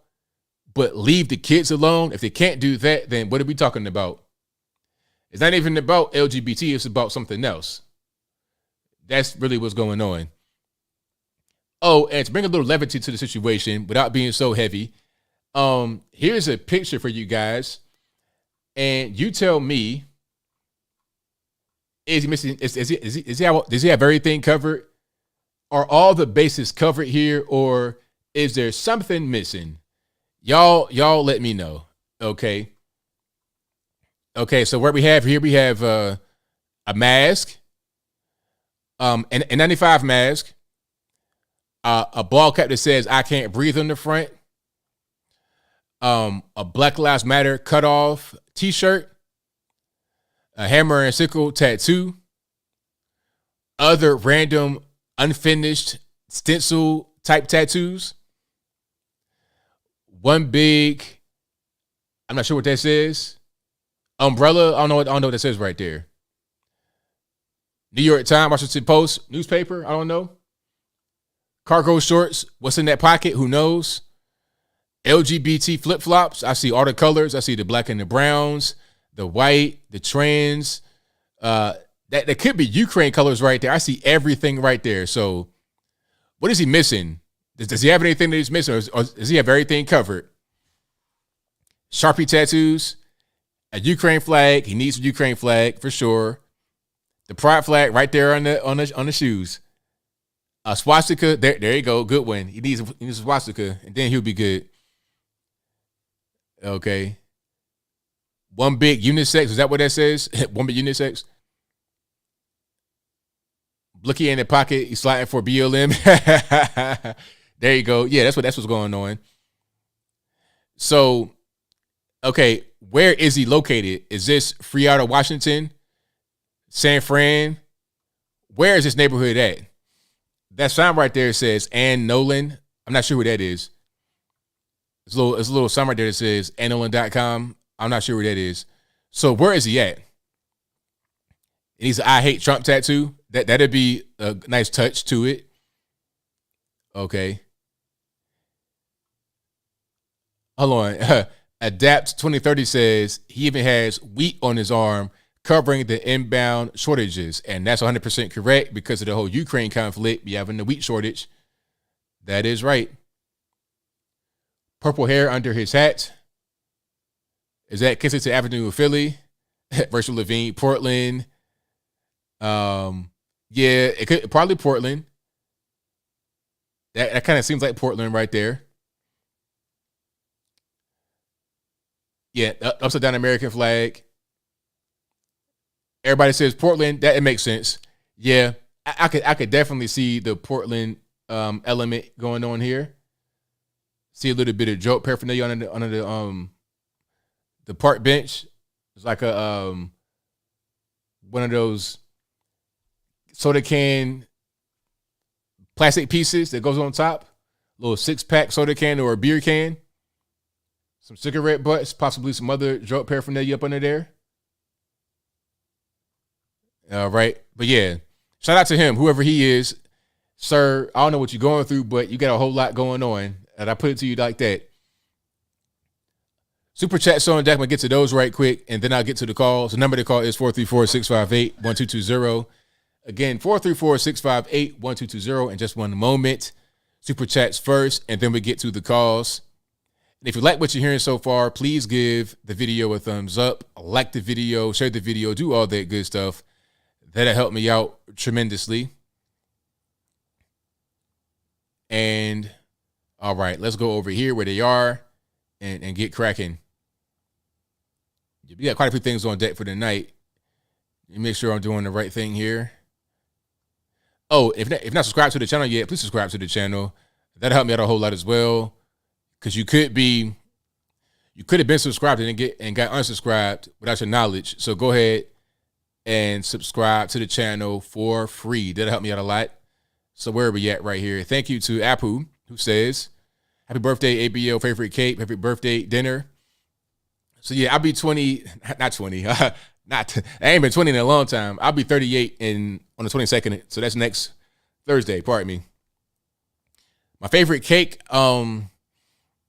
give me a birthday cheesecake. Don't give me no regular cake. Don't give me no ice cream cake. I can't do nothing with no ice cream cake. That's the worst kind of cake. It melts right away. I don't even like ice cream for real. So throw the ice cream cake in the garbage ASAP. A regular cake, I don't know. Give me a cheesecake though, for real. A slice. I don't want to get a whole cake though, because I don't want to eat too much. Apple crumb cheesecake slice for my birthday. 1 candle. I'm good money. Beyond that, I can't do too much. Or if it's a normie cake, chocolate with like vanilla frosting, something like that. I'm not too big on all the sweets like that, but if I do eat sweets, give me a cheesecake slice or normie cake, chocolate, vanilla. I'll take that all day, but no ice cream cake, please. I can't do nothing with it. Apple also says, we beat Big Pharma, ? Trump lower insulin prices. You're speaking about Joe Biden talking about we beat Big Pharma, screaming his head off. It's like, sir, are you okay? Like, what's really going on? Like, what's cracking? I may have that video actually. Let me see if I can find it right quick. Oh, okay. So I got a couple videos right here. This might be it. Let's play this right quick while we look at the other super chats. Think about what you'd think about at the time. Think about how you'd feel if you didn't have the insurance and didn't have the money. It's wrong. It's not who we are. And we're going to think about what... Okie dokie. That might not have been it. This couldn't have happened without every single one of you. And that's in the literal sense in the Senate. Every single one was required. So context here. He's talking about... He's bragging about the Inflation Reduction Act. It was so weird. It was a celebration. Had some dude out there singing or playing the instrument. It was weird. An impromptu street concert on the White House lawn outside. Meanwhile, the Dow was plummeting by 1,200 points live as he was talking. Like, look, you see the bottom right-hand corner. Because the other team didn't want to play. And all our distinguished guests, CEOs, advocates, activists, thank you for joining us. And what a great day. Exactly 4 weeks ago today, I signed the Inflation Reduction Act into law. So, yeah, I can't find the one he's talking about that particular thing that Apu said, but you get the general gist of what was going on. Old man yells at cloud yet again. That's pretty much Joe Biden in a nutshell. Yelling at cloud or just doing something nutty. Okay. Thank you to, Apple also said, what's with him yelling again? Sleepy yelling lately. Guys, cray. Also, God bless J6 MAGA Patriots at DC jail. Pray for them. Also, FBI swarmed Mike Lindell, took his phone, garbage. Oh, I almost forgot about that. Mike Lindell. So the federales, they swarmed Mike Lindell, took his phone. What's happening right now is that the FBI is being used as a weapon against Trump and any conservative person that may be aligned with Trump during the midterms. That's what's going on, because why are you trying to take Mike Lindell's phone? What are you going to find on this phone? What you going to find? Some pillows, some pillow schematics, and pillows in his house? Hold on. Matter of fact, we got a picture. We have a live update on the feds raiding Mike Lindell's home. It's exclusive right here on ABL Live. You can't get it nowhere else. So when somebody asks you, hey, where'd you see that picture? Tell them you got it right here on ABL Live. Okay, so come check it out. Look, hold on. We got it right here. Boom, there we go. Live picture. That's the feds right there after they raided Mike Lindell's house. You see they all got my pillows. You know what I mean? They got some kind of Russian propaganda stuffed in the pillows. That's what's going on. So hopefully these guys don't go out there in that park, lay down, take a nap like that. And shout out to Grand Old Memes on Twitter for this particular picture. You know, if anybody wants to actually try to fact check me, this is not really a real thing. They did not take pillows, but they may as well have. Just like the same thing they went to Mar-a-Lago. What you going to find? Diet Coke, McDonald's, and that's pretty much it. You're not going to find anything. Time magazine in a frame, silly stuff. So shout out to the pillow fighting. Shout out to the pillow warriors, the pillow talkers. All right, they got what they got. They got their supply of pillows for a whole year. You may as well take some of the socks and the shoes they got and the towels with the new fabric, the bed sheets. You know what? Confession. I personally have my pillows, bed sheets, and the towels. The towels are great, actually. If you go to Target and get some of their towels, it ain't nothing but a ball of lint. I got some Target towels one time, and right away there was kind of an inkling that these might not be that good. They weren't even the room essentials. They were like a little separate. They were like a little bit beyond the room essentials. I got some good towels, right? They ain't gonna be linty. They're not gonna be beating up on me. But there was a little bit of a red flag, because I saw one of the towels. It was kind of a little bit beady. I'm like, okay, maybe I'm just seeing things that I don't really see. I washed it. I'm talking about it was lint all in my drum and the washing machine. I dried it. The lint piece was clear before I dried them.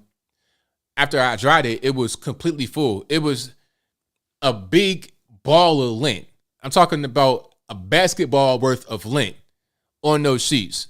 But Mike Lindell's towels, none of that going on. Just nice and soft and absorbent and not linty. It's good. So shout out to my man Mike Lindell for making quality products right here in America. Sometimes the towels are not made in America, but the pillows are. So yeah, shout out to him.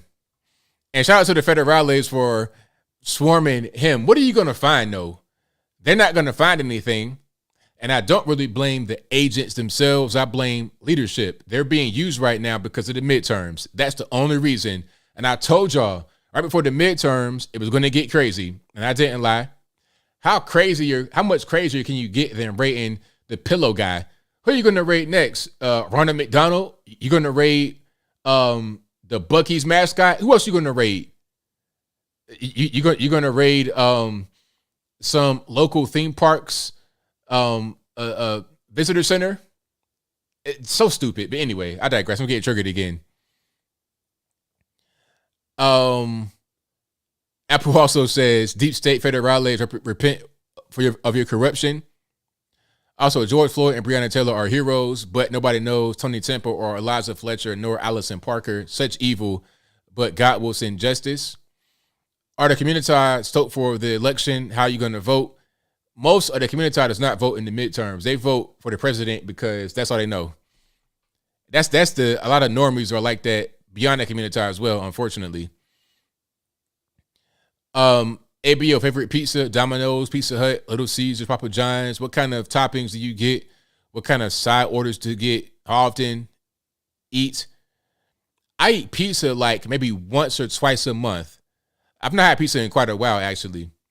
I can't remember last time I had some pizza. It's been a minute. But I don't go to like the main spots, like the chain Domino's. I don't go there. I go to like Your Pie. Your Pie's real good. Or even I might go, if I'm in Costco, I may get a slice in there. You know, if I just want to have a little snack right quick, I get a slice in Costco. Or like at a county fair or something like that. Like out at a random spot, I'll get a slice. New York style. I don't want no big pie. Detroit, Chicago. I don't want no pizza linguine or pizza lasagna. Give me New York style or a slim crust type situation. Then I'm good. Oh, Marco's Pizza is good. Marco's is good. Lupe's is good. Your Pie. Those spots. They may not have them everywhere, but I've had Your Pie in Atlanta. I've had Your Pie here in Chattanooga. I'm not sure where else they are, but those are good. But if I was at somebody's house and they had Papa John's, I would eat that. I would eat all of those really if I was hungry. But Papa John's probably the best out of that list of Domino, Pizza Hut. Yeah, all of that, it'd be Papa John's for sure.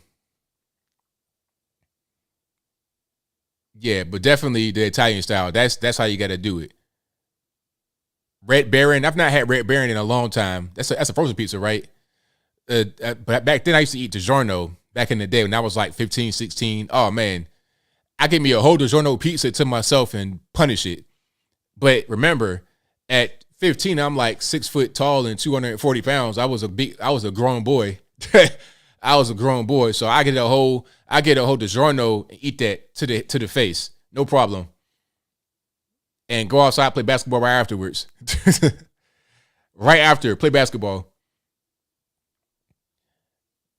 But to be honest, I've not been to Chicago, had their pizza. I'm gonna go to Chicago pretty soon. But I'm gonna go to the nice area. I ain't going to the hood. I've heard Chicago is beautiful in the nice areas. I'm gonna go out there and visit for sure.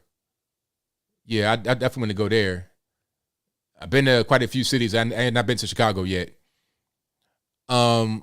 Let me see. Community reactions to Uncle Tom 2. My Son Hunter. I'm not really sure. I've heard some good reaction to my Uncle Tom 2 from the community, but not from My Son Hunter quite yet. Thank you to Lou Maldonado said, thank you, ABL, for your love your stream. Thank you for that. I appreciate you. Thank you to Knockout Nelson, who says, we live in a world where adults need more empathy than children. That is correct. Thank you to Michael Guest, who says, all those types of women have to do is keep their legs crossed and out of the air. Okie dokie. Also, Joseph should have broken every piece of furniture in the house, beaten his son's bedside, wouldn't have grown up a junkie. I don't know what you're talking about, sir. You be having some weird stuff, but thank you nonetheless. Thank you to Noah Garcia, who says, Dr. Phil never been in the same since Cash Me Outside. Yeah, ever since Cash Me Outside, Dr. Phil's become Jerry Springer. In my opinion. Big 12 Sports and Smack says, who do you trust more, Dr. Phil or Dr. Pepper? Dr. Pepper all the way. I trust that more than Dr. Fauci, Dr. Phil, Dr. any of these quacks. I trust Dr. Pepper more than all of those, for sure. Caius Proxima says, first and 45. Oh, not first 45. First 45 and My Pillow guy. They coming for us next. Michael Guest said, what's the matter, ABL? Was not for LGBT barbecue? Okay. Yeah, I'm not going to none of that stuff with them. I'm not reading that comment right there. Thank you for your super chat, though, regardless. Appreciate you. Okay, did I get everybody I wanted to get? I think I did. Caius Parsons says, what say you on California's new website promoting abortion? Not surprised, because they want that in California, according to what the majority say, unfortunately. Caius Parsons also says, Newsom signed CARES Act, what you know about it. Did I do reactions to that? I think I did reactions to that. Hold on. The CARES Act, that's the whole, is that the whole thing we're talking about, the minimum wage, all that kind of stuff? Nah, are you talking about, I'm not familiar. You're talking about like something during Trump's time. Yeah, that's not the same thing as what I'm talking about. Nikki says, happy birthday, young man. Thank you for that. I appreciate you. Thank you, TJ, for the birthday celebration. Again, our BD towels, same as BD eyes. They might as well be. They're both terrible. I don't want to see no BD towels or BD eyes. Thank you to Eli Saw 17, who says, ABL, there is a major railroad strike that is happening by the end of the week. The media has been silent about it. By the way, support the railroad workers. I got a video coming tomorrow about that. I already got the video lined up. I already got the clip lined up for that. I'll cover that tomorrow. Thank you for your reminder and a donation. Thank you to Boomhauer, who says, Rand Paul snapped on Fauci again today. Play that video, please. Rand be knocking no dude around in court. Fauci's face is magical. I saw some of that, but I did not see the entire thing. I'm going to find that right quick, and then I get to the calls. So y'all just hang tight for me one more again. So, Rand Paul, Fauci. Rand Paul, I love Rand Paul. I really do. He's been on Fauci's like head top for a long time. He's been really on him. And I admire that because it's like seen as blasphemy to come against Fauci, like he's some kind of deity. He's just a man and a very flawed man at that. Okay. Hold on. Let me see if I can find the one clip I want to find. All right, let's watch this right here from Greg Price. Immunology. Any of the guidelines for vaccines, do any of the guidelines for vaccines from the government include previous infection as something to base your decision making on with vaccines? Do any of the guidelines involve previous infection? That's why you're ignoring previous infection, because it doesn't involve any of the guidelines. And furthermore, we've been asking you, and you refuse to answer, whether anybody on the vaccine committees gets royalties from the pharmaceutical companies. I asked you last time, and what was your response? We don't have to tell you. We've demanded them through Freedom of Information Act, and what have you said? We're not going to tell you. But I tell you this, when we get in charge, we're going to change the rules, and you will have to divulge where you get your royalties from what companies, and if anybody in the committee has a conflict of interest, we're going to learn about it. I promise you that. Whoa. All right, Rand Paul. Hold on. I need to do a video about that. I'm gonna save that one. I gotta save this one. This is really good. Rand Paul, hey man, I'm a fan. You got a fan in me. If you were here in Tennessee, I vote for you every time. Every time I vote for you in Tennessee, if you were here. You know what? Rand Paul could be a good president, actually. But the issue with Rand Paul is that he may not necessarily have. Well, what I was going to say is that he may not have my viewpoints all the way, but who does? I like Rand Paul a lot. So that is an upcoming video I'm going to do tomorrow about Rand Paul. So tomorrow I'm going to do the railroad strike. I'm going to do Rand Paul versus Anthony Fauci. And I may do one more if I can, if I got time. So yeah, keep that right there. Hold that thought till tomorrow. I'll do a video about that specifically. And there's a few more clips coming up that I'll talk about. So if you like what you're hearing so far, please give the video a thumbs up, like the video, share the video, do all that good stuff. And let's get to the calls. The number to call is 434-658-1220. Again, 434-658-1220. Do not be afraid to call. It is all good. I got you. Rand should be president, not vice president. You know, he could be vice president, I suppose, but you know, that's not really. Hold on. Okay. Let's go ahead and. I'm getting text on my Skype line. It's different. Call on line speaking to 860. Hey, Bill. How you doing, brother? It's all good, man. What's happening? Happy Day Ranger Xbox. All righty. A lot of my family on my dad's side is out in Indiana. And they're primarily farmers and stuff. And rumor control has it that you remember the 10,000 cattle that all died at once? Yeah. Somebody said they may have got a George Floyd dose of fentanyl in the water supply.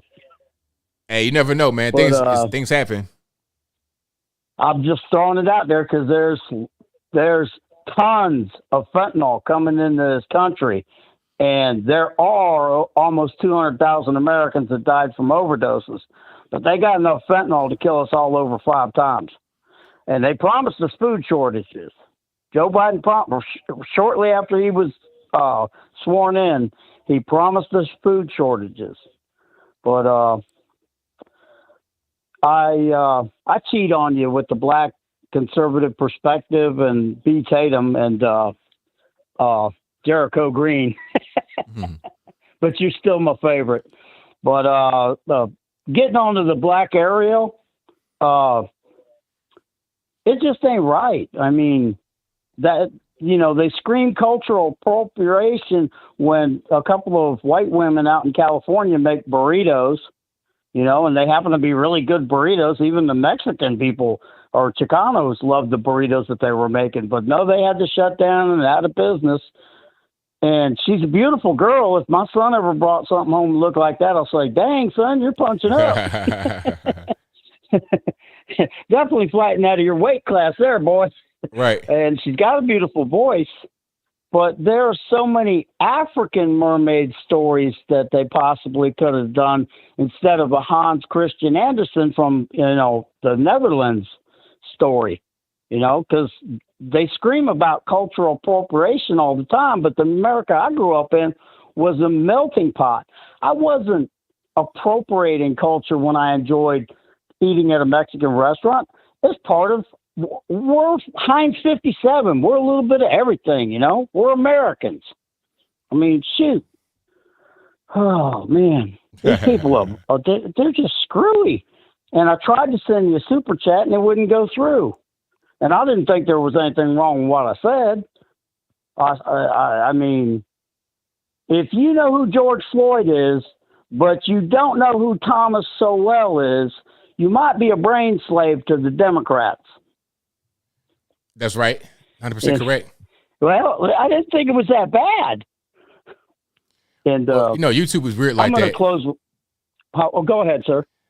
I was saying they're weird like that sometimes on YouTube. They kind of like they're a strange company sometimes over at YouTube. That's all. Yeah, they probably didn't like the word slave. I don't know, but that's what they want to make us. The minute they go to a digital currency, you are now a slave, because they've already done it in China. That is the government they want to emulate worldwide. And I've made a video and put it up on Rumble, and I took a clip from China Uncensored where this guy, he lived in China for 10 years, and he was an interpreter for American diplomats, senators, congressmen. And they go, wow, you guys got a really great system here. You want to put in a highway? Just send in the bulldozers. Hope you get out of them houses quick enough. Because get them out of the way. Who cares about the people? Gotta go. What a great system. And that's how these people in Washington think about us. Politicians and dirty diapers need to be changed for the exact same reason. That's right. Period. And I want to say, I live here in Connecticut, and it just drives me nuts. I call it commie nut because I'm from Florida. These people are crazy up here. They really are. They'll drive around wearing a mask. And it's like, really? And I just want to say this to everybody out there real quick, and I'll close with this. There are 25,400 microns in an inch. And I'm doing all this from memory. A virus is 0.03 to 0.0005 of a micron. So wearing your cloth mask or your little surgeon's mask to keep spittle out of an open wound while a doctor's performing surgery ain't going to stop that virus. That's like putting up a chain link fence for a mosquito problem. And here's what I learned in the Army. And you can take this to the bank. If you don't believe me, see if you can get a tour of the gas chamber in the Army and wear your mask in the gas chamber and see if it works. Because if your mask does not work inside the gas chamber, it ain't going to work outside the gas chamber. That's it. You can take that to the bank. I had to go through nuclear, biological, and chemical warfare training every 6 months for a week at a time, wearing that miserable hot, I don't care if it's 20 degrees below zero with a 90-mile-an-hour wind, you're still going to be sweating in that mop gear. And I'll close out with that, brother. I love your show. Can't wait to see your videos because I watch them every day. God bless you. God bless America. Let's get this country back on track, people. Love y'all. Goodbye. Thanks for the call. Appreciate it. All righty. The number to call, 434-658-1220. Number is always in the description box and also right here in the ticker. It'll be right there at a certain point as well. Let's go to 201 on the line. Who am I speaking to?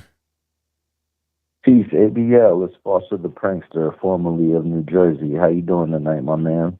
It's all good, man. Can't complain. It's been a while since we spoke. Like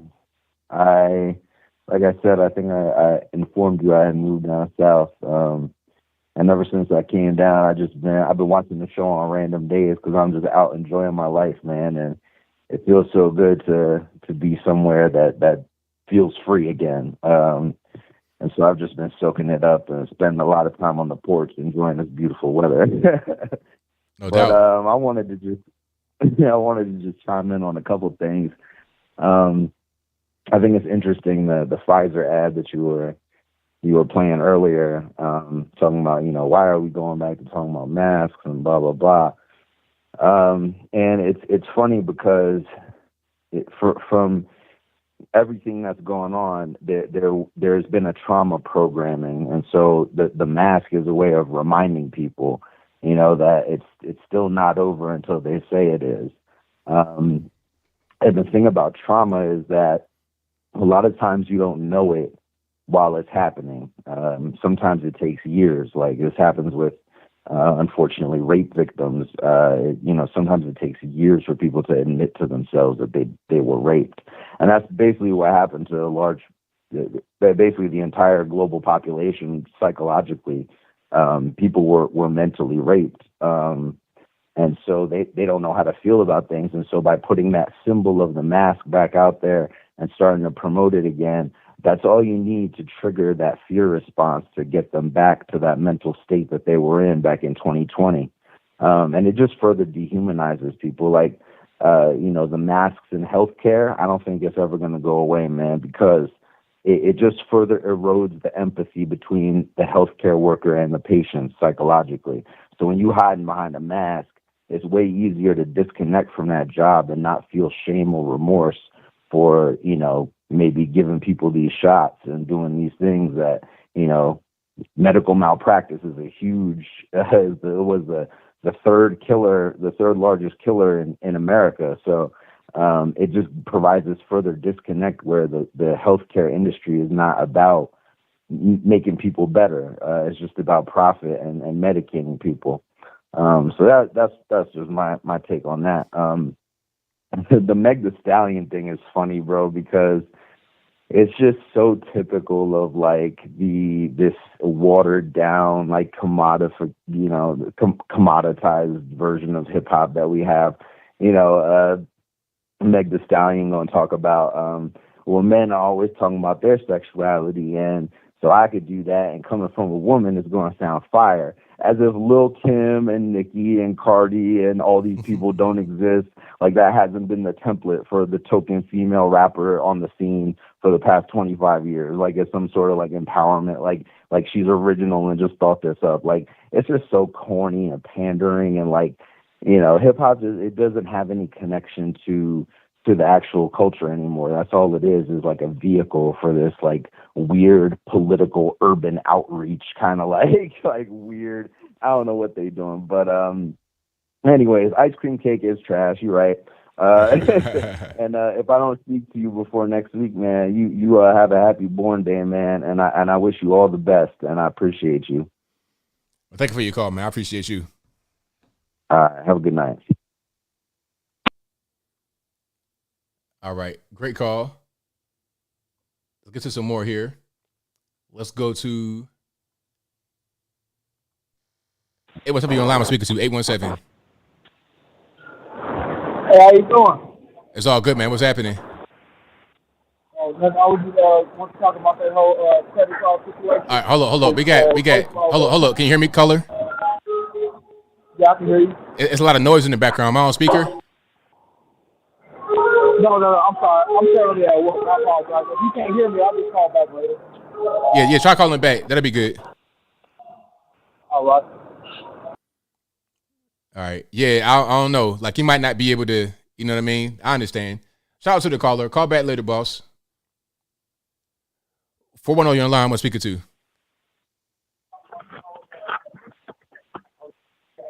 Hello. Yeah, hi. How's it going, Anthony? Oh, it's all good. What's happening? My bad. There was some echo in the background. I just wanted to call in real quick. I'm a subscriber of yours, and I really like your videos. I just wanted to know, like, what do you think the direction the country's going to go in the future? Because like things have been really turbulent the last couple of years. That's a good question. I think that it's kind of hard to say where the country's going to go specifically. I think it's going to be certain states that do better than others, which is happening right now. Florida is booming right now because of the failing states that aren't doing very well. So that will continue for a while. And I think what's going to happen is, as the Fed keeps raising the rates, we're going to see things kind of go, we're going to see the economy go down. And hopefully by the time the next guy comes in, the next conservative guy in the White House, he'll be the one to try to get the economy back on his feet. And I think he'll do some things that will be successful in the end. But it's going to be some hard times until that time comes, in my opinion. Yeah, I mean, there's a lot of talk of like of a big recession. Like we're already kind of in one, and like a lot of people saying it's going to like only get worse, and there might be more layoffs and things like that. And you know, I don't know. It's just like the last couple of years, people in this country have been so divided, and it's been really kind of unfortunate to see. And the Biden administration is just making everything worse, with like the open borders and like their very divisive rhetoric against like right-wing Americans. And like his speech that he did during his like Soul of the Nation speech, that was just like really like crazy stuff that he was saying about like MAGA Republicans. And, you know, it just kind of seems like I'm young, but I kind of feel like I've been watching the country like go downhill. And I don't know if you like feel like the same kind of way, but a lot of us are kind of like feeling that sort of like decline of America, you know, like not just like here at home, but like with our foreign policy disasters, like in Afghanistan, the disastrous pullout. Not saying that I thought we should have stayed there, but like the way that like we kind of pulled out and all that kind of stuff, it kind of made America look really weak to a lot of our foreign adversaries like China. And I don't know, like it just kind of feels like there's something in the air. It just feels like that, like the old America, the greatness of America is kind of like almost behind us in a way, and it might not come back, or it might like take a while for us to bounce back as a nation. I don't know if you kind of feel like that, but like, what are your thoughts on that kind of sentiment that a lot of people seem to be having these days? I think that we're going to go through some trying times. Like you said, we're kind of already there as far as the economy downshifting, but it's going to get worse. But I think it won't necessarily take a very long time for us to get back, because I think we can put some sound policies in place. Because what's going on right now is some things that were so easily avoidable. I think they can be reversed. It may not necessarily come back to where it was before that as quickly as they destroyed it, but it won't take forever to go back to where we were. Just a few little things we could do to change it, and we'll be back. It'll take a while. Yeah, but it won't be forever. And I think one of the number one things we got to do is secure the border. Like, I don't know, like the situation there has just been really insane, and it's just like completely wide open. And I've read numbers of like over 5 million illegal immigrants have come in since Biden took office. And that's just insane to me. Like, what are your thoughts on the whole situation with the border and like illegal immigration? Well, it's clearly a problem. And the biggest problem for me is the fact that they're bringing in a lot of the drugs, a lot of the fentanyl that's coming through the southern border illegally. And that's harming a lot of Americans. They said that's the leading cause of death for Americans under the age of 49. So that's a serious issue because of the health aspect of it. Again, that could be fixed as well. A lot of things that are going on can be fixed. It's not that hard to fix it, but there must be motivated people in leadership that want to fix it. And if that's not happening, then it won't get fixed anytime soon. Yeah. Do you think like the border needs to be like militarized to like stop the inflow of people coming in? And like Trump, he kind of did that by sending troops during his presidency. But do you think the next president should just completely just go all in, just militarize the whole border and just stop people from coming in and just immediately deport all illegal immigrants that try to come in and just really just take it very seriously like a lot of other nations do? Or what do you think the solution would be? Just go back to the way it was before. Just you have border patrol, you have border agents, but they're not allowed to do their job properly.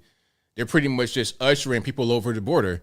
So empower the border agents. We already have the patrol down there for that purpose. Just empower them, and also get the wall built.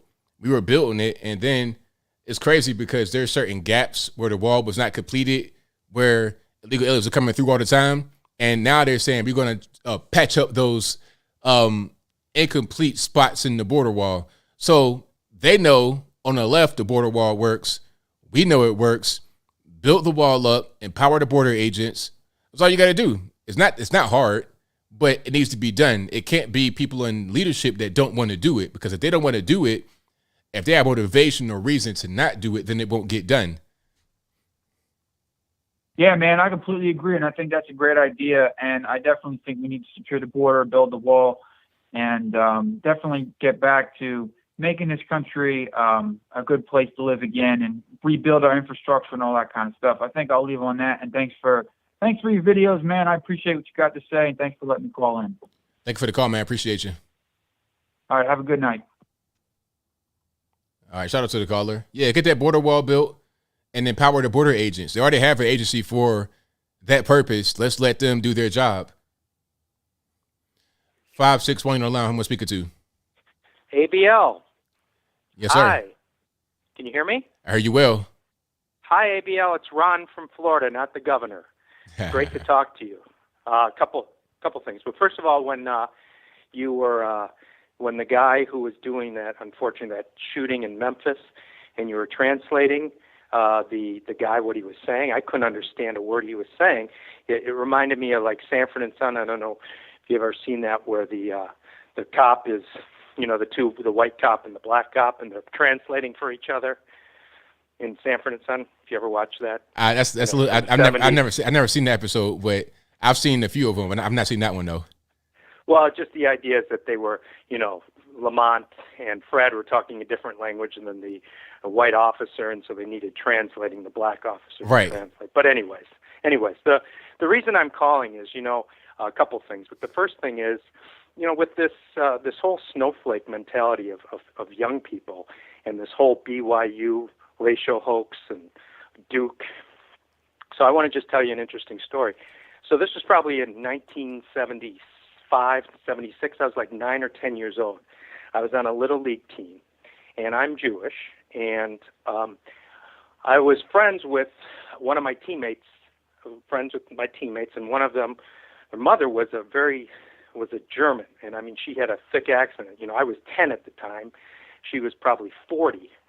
And she would harass me. Literally, I was a 10-year-old boy, and she was harassing me. And I remember one time she came up to me, and she put her cross in my face, and she was holding it, and she goes, Ron, my cross is to, get rid of your Judaism, or just something atrocious to say that to me. I'm a 10-year-old boy.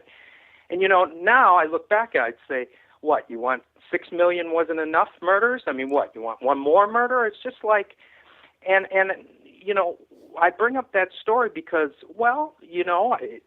it made me, proud of my religion, and I have a family who's in my religion, Jewish family and all, but I didn't dwell on it. I didn't consider myself a victim. I was just this is pretty screwed up that this 40-year-old woman who's got a thick German accent, I mean, so she was German, would say that to me in Michigan. Just the absurdity of it. But I just think of my reaction 45 years ago versus, how people are reacting now to, if they think that they somehow were, told that. And this girl, she's 19 years old. She's a grown woman. So I just think about the standards of, people were crazy back then, but just how we reacted to it. So I just find that in my own personal experience, it certainly stayed with me, but I certainly don't dwell on the idiocy of this woman 45 years ago. And then the last thing I wanted to say is, all these people calling up and what we can do. Well, I am a door knocker in South Florida. Door knocking is the most effective way as far as for politics, and I'm knocking on 5,000 doors this political season that I did. And Trump isn't up for office, and I want to encourage, the reason I bring him up, but I want to encourage all of your listeners and fans to say, here's what you can do. Your local state representative, your Senate race, or whatever, to go knock on doors. I especially think, and not Ivan, by the way. We don't want Ivan. We don't want his poison going into anyone's mind. But I think of like Sonia, who's a nice woman. I know she's got a child. Like, what you can do, you can get involved and knock on doors, and you just talk about, okay, the inflation, the cost of gas. We don't have any war. We had wars now, and Trump is going to come up. Unfortunately, people are so brainwashed, and I immediately say, Trump's not on the ballot this time. Trump, you don't have to worry about Trump. But then I'll come back, and after I talk about the candidate I'm working for or volunteering for, I'll say, oh, by the way, you don't need to worry about Trump. Trump did get rid of ISIS, you remember, and inflation was 2% under Trump, and we didn't have any wars under Trump. But don't worry about Trump, because Trump's not on the ballot. I'm speaking for John Smith here. John Smith is a conservative, a Republican, and he doesn't believe in this mayhem that's going on in Washington. And he's going to, you see what the Democrats have done, I call them Democrats, have done with them in charge for the last year and a half. And we need to change our government. And John Smith here, who I'm volunteering for, will do that because he's a Republican and he or she is a conservative. And we don't believe in all of this madness, absolute madness going on in Washington. So I want to encourage all of your audience to do that. I know you're doing your part, ABL, and we appreciate you and we love you because you're putting your neck out on the line. And, and this thing with the rating of Trump and the rating of 35 people or subpoena and whatever, I mean, this is not the America I grew up in. And we've got to change it. Everybody should, in your audience who's active, has got to, you'll feel better too, that you're making a difference, that you says, I'm not going to stand for this, and I'm not going to just sit by while my country is turned, upside down in shreds.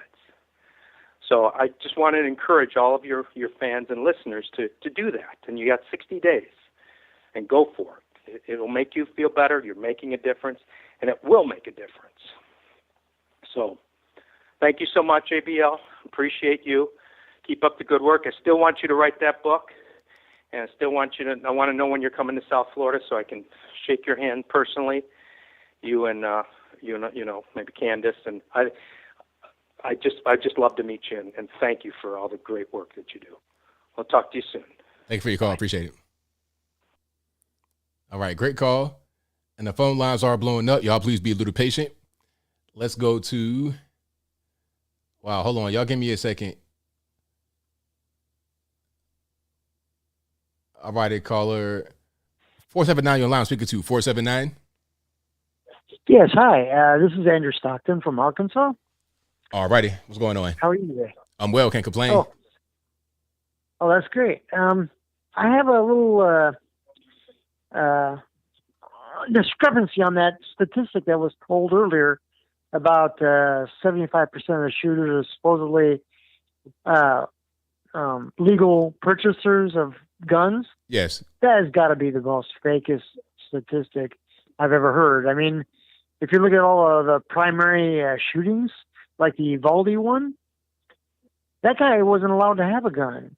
His own father said that he had a criminal record. That's just one example. But I mean, where is he getting this 75% for legal purchasing of guns? That's a good question. I'm not really sure. I really think it's a fake statistic. I'd like to see some real data on that one because I don't believe it. I mean, even the Hunter Biden thing, he lied on a freaking, what was it, that form? Oh yeah, he lied on the form. So he shouldn't have had a weapon, but he was able to get one because he lied. Right. Those are just the two high-profile cases I could think of. I think there was a couple other ones, too. I think there was another shooting in, I think it was in the same state of Texas, another shooting that the guy wasn't legally allowed to have a gun either, right? I don't know. In the city. Brain fart. I was thinking I knew the name of the city. But a lot of the ones I've heard, they've all been people that weren't allowed to have a gun. Right. So I don't know how you could get that statistic. It's a good question. I don't really know. Huh. I think we should expose this one because I think it's worth exposing.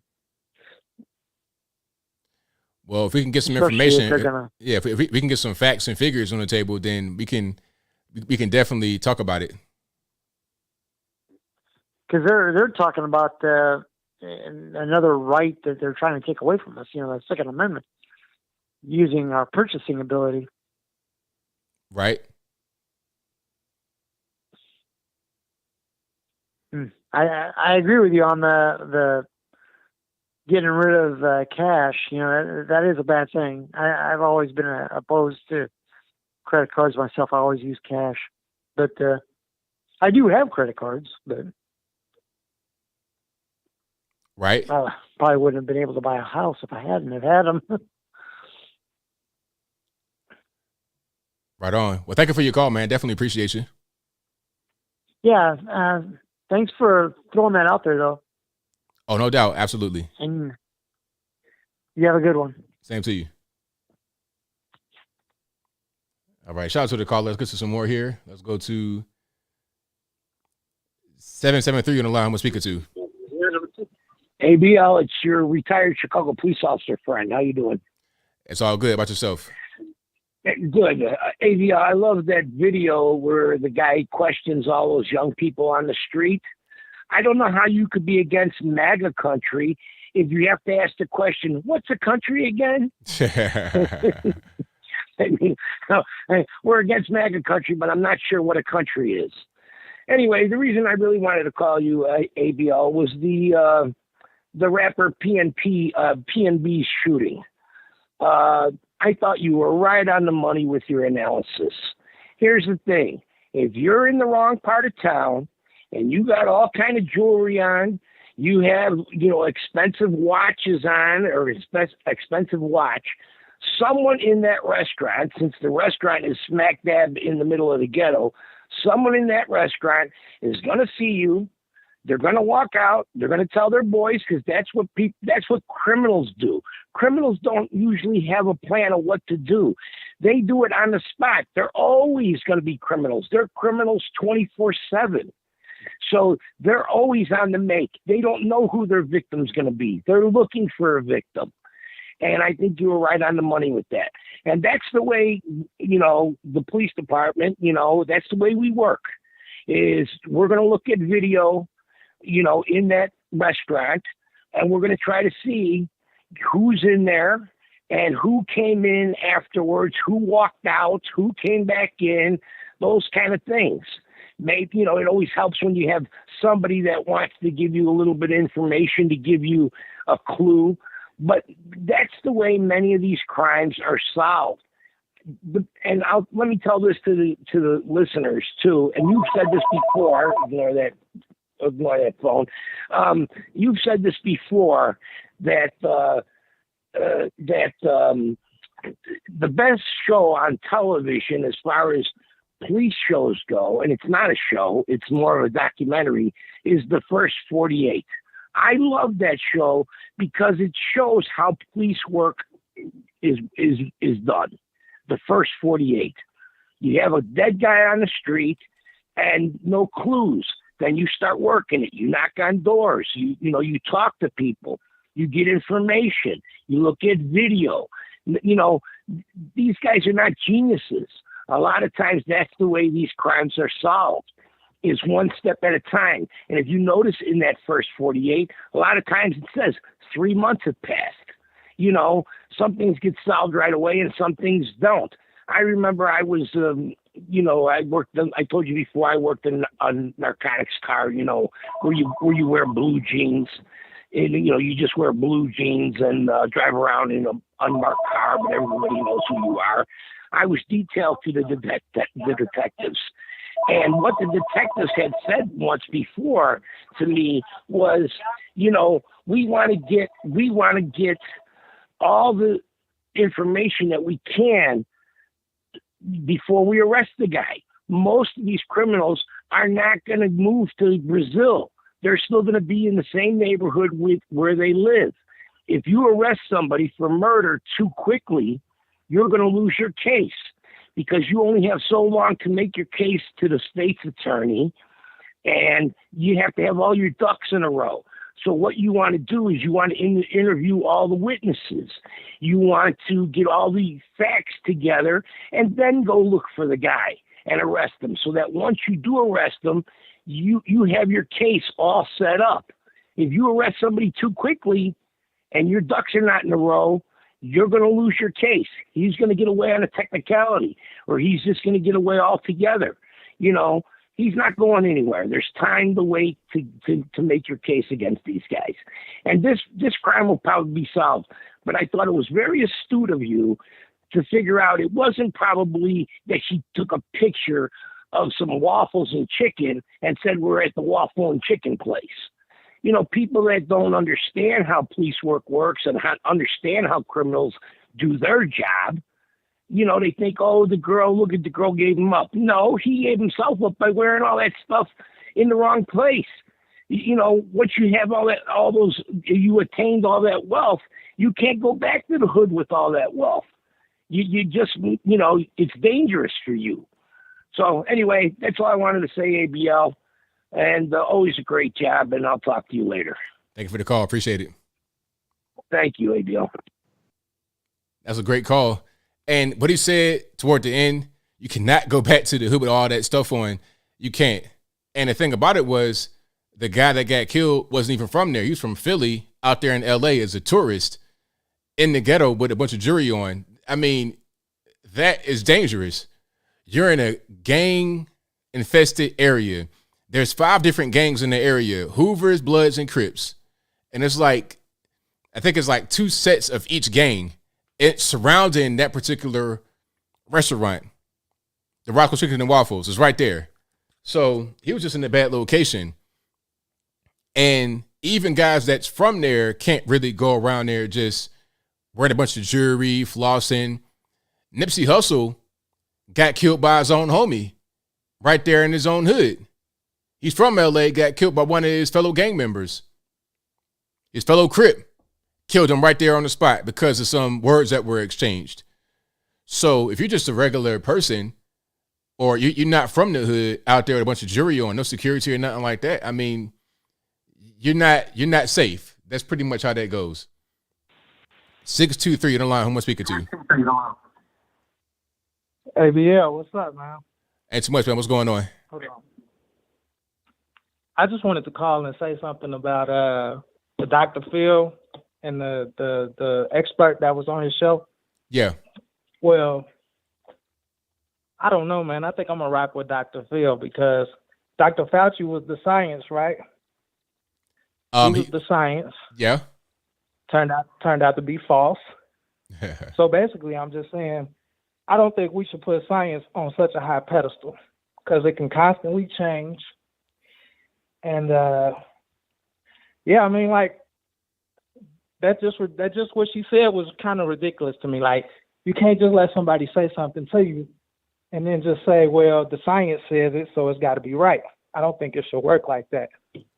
Well, I think what she did was correct, because in the other time he would say trust the science, believe the science. As a matter of fact, he said trust the science right there in that same interview. So it was like, I'm using your logic. If I'm having a debate with you and you're trying to say that I'm wrong, I'm gonna use your own logic, your own words against you.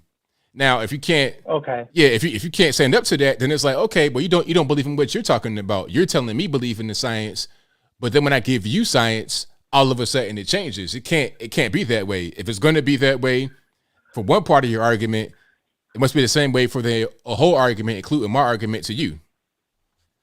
So is it fair to say that the science on both sides can be proven wrong? Oh yeah, you can. As far as I can tell. Yeah, go ahead. Go ahead. I'm sorry. You got it, boss. As far as I can tell, I mean, I'm just like, I can't remember her argument about, life begins.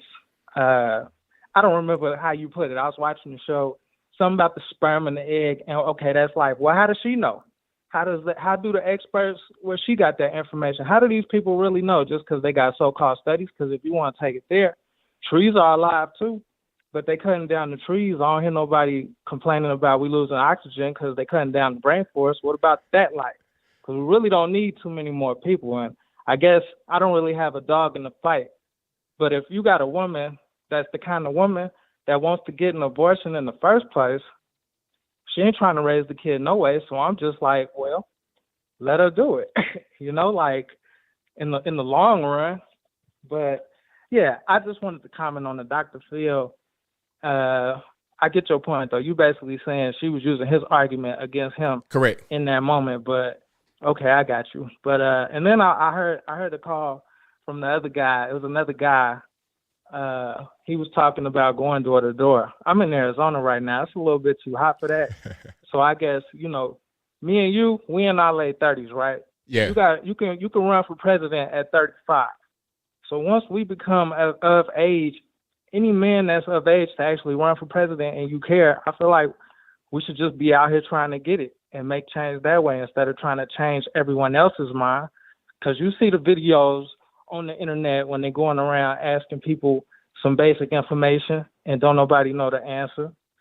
So I'm not going to put it in their hands. I mean, I haven't done any of this myself, but I've been thinking about like going to my local town meeting, going to the meeting to see how things are run, who's running it, what they're doing, and asking questions. I mean, I guess we can do that, all of us, right? I think that's how we could make change that we want to see. We can't be dependent on these politicians. I guess we got to become the politicians. I look around and I'm like, man, it's our time now. You get what I'm saying? It's our time now. We're supposed to do this. We next up. So if we really want to make some changes, I guess we got to put ourselves in them seats and see if we can make it happen. It makes sense. But see, if you're going to be in them seats, it kind of goes back to square one because you got to get elected. So you still got to be out there campaigning for yourself. It's like the same thing rather than campaigning for somebody else, you're campaigning for yourself. So you still back at square one. People got to go out there. They got to door knock. They got to get your name out there. You could do social media and television and things like that, but you still got to cover all the bases because the opposite side will cover all the bases. They'll do the door knocking. So if they're out there and you're not, you're at a disadvantage. Well, then that's tough then because, it shouldn't just be one person, right? If I tell you it's our time now and it's me, it's you, it's Brandon Tatum, we could throw Candace Owens in there. Let's say it's 20 of us. Then all of us should be moving towards one direction of getting this law changed, getting this passed, doing this and that, as opposed to, oh, well, Ricardo, you on your own and it's going to be tough. You know what I mean? Like, yeah, that is tough. I'm not going to win that. But if we got enough people that's standing up like it's our time now to change the world we live in, then I guess one of us out of the 20 going to have to pick one of us to lead the race or something. You get what I guess it should be more of a group effort as opposed to a solo campaign if that's the case, because you're right. I'm going to lose that if I go out here on my own. But what about you? You're not trying to run or do X, Y, and Z. What about the next person? But we still care. We still here. We still live in this crazy world. So if we want to change it, I'm just like, I don't know. But I get what you're saying. I just think it should be a group effort. If enough people wake up and say, we don't like how this is going, or, the politicians are too old. And I think they really are a little bit too old, right? But I don't think there's no reason for an 18-year-old fresh out of high school to be voting for the president or for anything either, for that matter, because they don't know nothing about it. So I don't know. But, yeah, that's pretty much all I got to say about that, man. Thanks for the call, man. I appreciate you. All right. Thank you. Bye. Yeah, man, you still gotta, if you're gonna run for anything, I always say, run local. That's where you can make the most impact, and you have a better chance of being able to get that position rather than trying to become the president or something like that. I mean, local is where it really makes a difference, and then you can go from there. But you're gonna need a team of people to be out there door knocking and campaigning and getting your message out there to the people. You have to do that way, because the other side will do it that way. You got to be right there with them. 719 on the line. Who am I speaking to? Hey, ABL. This is Matt from Colorado. How are you doing tonight? It's all good. About yourself? I'm all right. I would like to hear your take about this Viola Davis, the Homie movie. You're talking about Dowame Kingdom, yeah. Yeah. How is Hollywood promoting a movie that the tribe, they dealt in slavery and they fought to slavery? You see, the thing about it, how's the woke crowd going to handle that? It's so weird, because I don't understand why they would do this. And just for a little bit of background for people that don't know, that are listening. So this is about the Woman King, and it features Viola Davis. And it's about this tribe of Africans who dealt in slavery. The Dowame Kingdom was built on slavery, and it was so bad, the Europeans had to come at the end of Dowame Kingdom and beg them to stop selling slaves. They begged them. This is beyond the point where we banned the importing of slaves in America. This is beyond that point. This is like almost 1900s when they did this. They begged them to stop, and after they stopped, Dahomey fell. And Dahomey right now is where Togo, Benin, and it's in between Ghana and Nigeria, Burkina Faso. That's like all the same area, basically. Their whole thing was selling slaves. They would go up to like Burkina Faso, almost like Timbuktu, up to the desert, and come down to the coast and export slaves to the Europeans. That was their whole thing. But people don't think that Africans could deal in slavery, I guess. So maybe that's why they've done the movie, to play on that ignorance of the general populace, I suppose. Okay, I can see that. That's just so crazy to me. Do people not look stuff up? No, they don't. I mean, what happens when you Google that move? When you Google the homie, does it pull up? I haven't done it yet. Dahomey. A little bit. Dahomey. Yeah, it's all right. Dahomey. But promoting a tribe that did that. It's just weird to me. And what other thing? Did you see where DeSantis sent those 2 planes of migrants to Martha's Vineyard?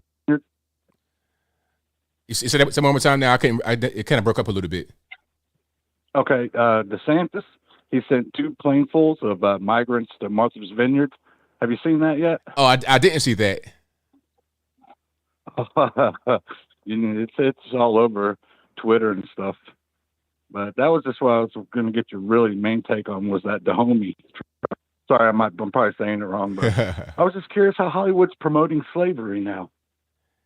And Viola Davis. Surely she knows the tribe, right?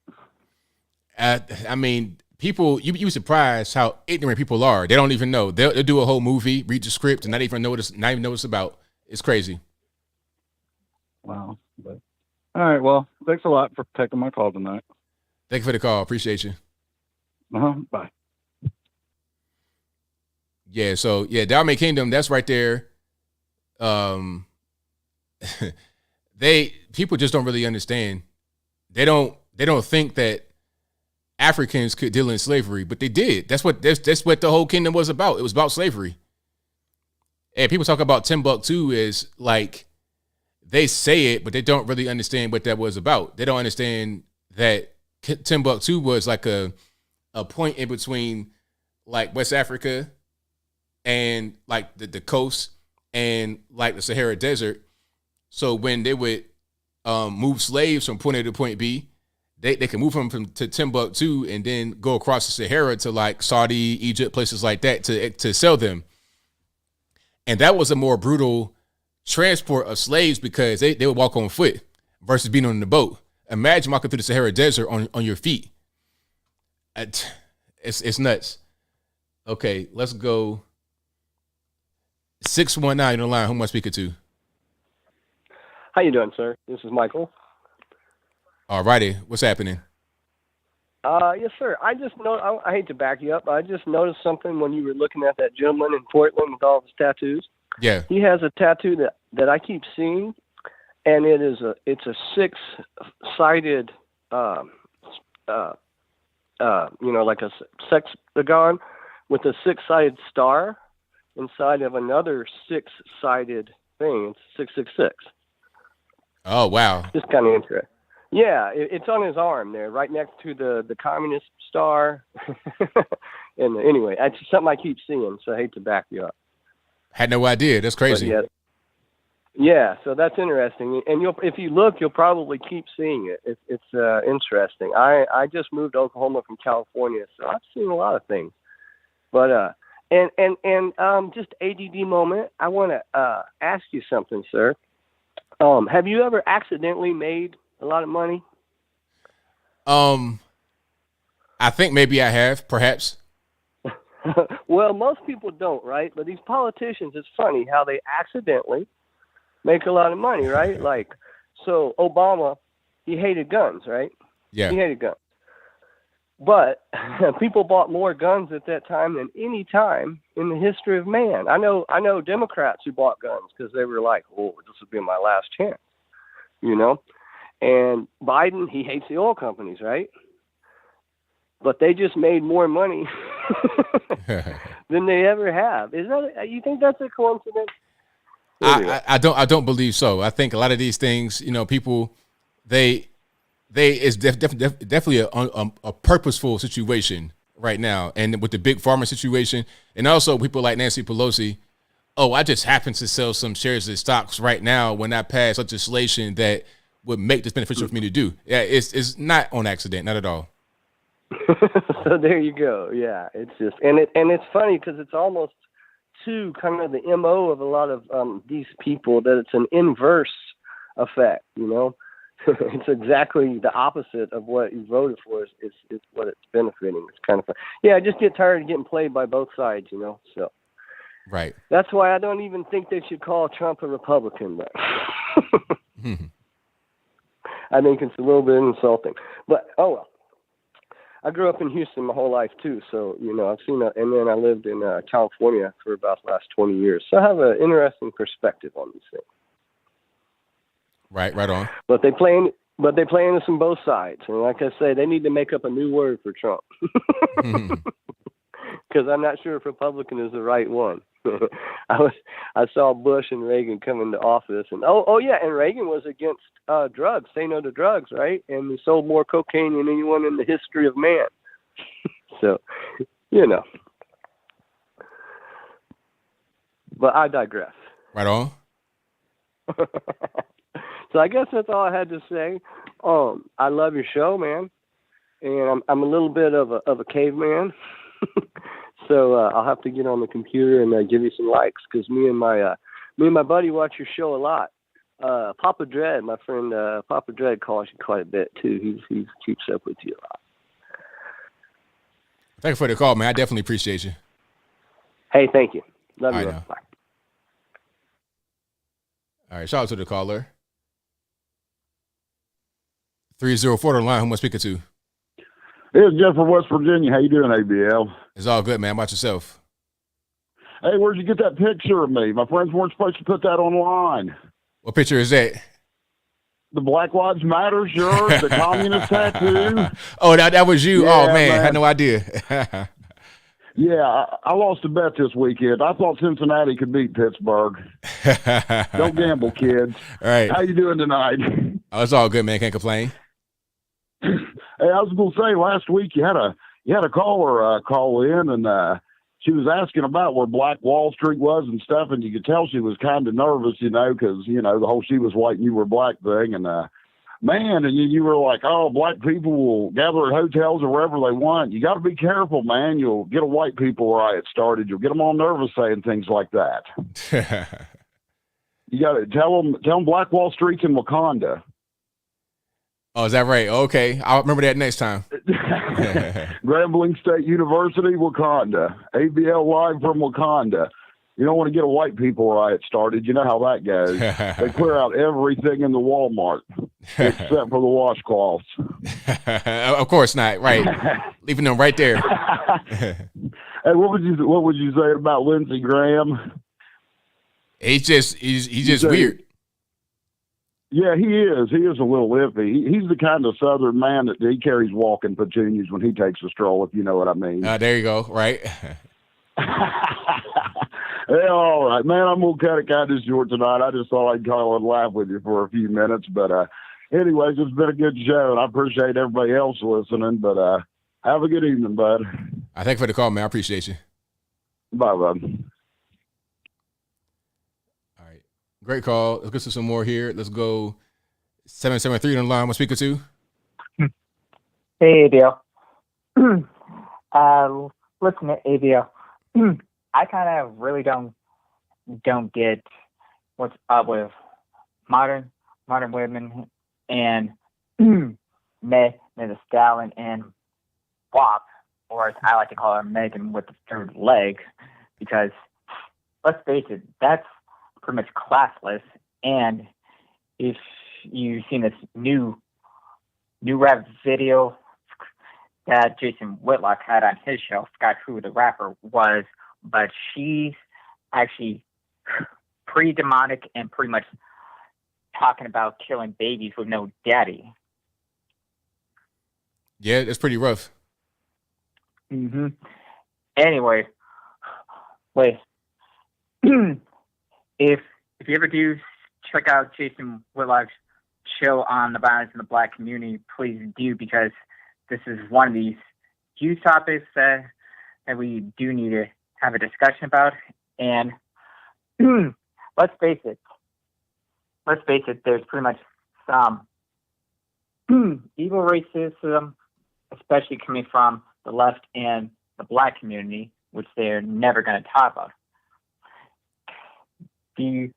Have you heard that from AK News that YouTube was talking about Black Lives Matter was going to be rioting in London in wake of the Queen's death over the usual grievances? Now, I've not heard about that. Is that a serious thing? Like, I think I've heard that, but I've not heard it like in a serious way. Like, they're really going to do that. Well, I took it seriously when I see it, but I did not watch his video because it's on someone else's live stream at the time talking about this whole violent stuff. But the big question on the table at as Black Americans is, are you really free people who do their own independent thoughts, or are you just blind foot soldiers or attack dogs for the Democrat Party? And whenever they're criticized, they use you guys as the shield to protect themselves from criticism. Same thing with Black Democrat politicians like Mayor Beefoot from Chicago and Keisha Bottoms and Queen Koopa from D.C. Yeah, I mean, I'm not really sure. I mean, I think, BLM, they use a lot of people for BLM and other groups. They use people for whatever they want, for their political aspirations and for money. And that's pretty much how that goes. Yep. Anyway, I would like everybody here to kind of check out the petition the Maya Jamal did on change.org, demanding that the Duke player here, Rachel Richardson, to be expelled from school and forced to apologize for that fake race hoax. And maybe her godmother should be kicked out of the running for office as well, since she has a history of racism and probably put her up to do this in the first place. Right. Mm-hmm. Anyway, hey, ABL.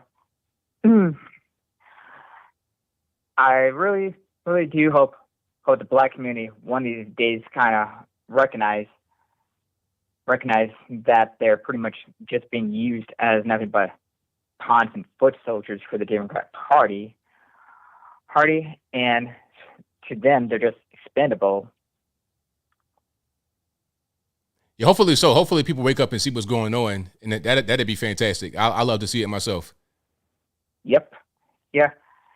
I do hope everybody here is still looking into that whole FBI story and raid, because it's far more serious than worrying about what these rappers are doing. Anyway, have a good evening. Thank you for the call, man. I appreciate you.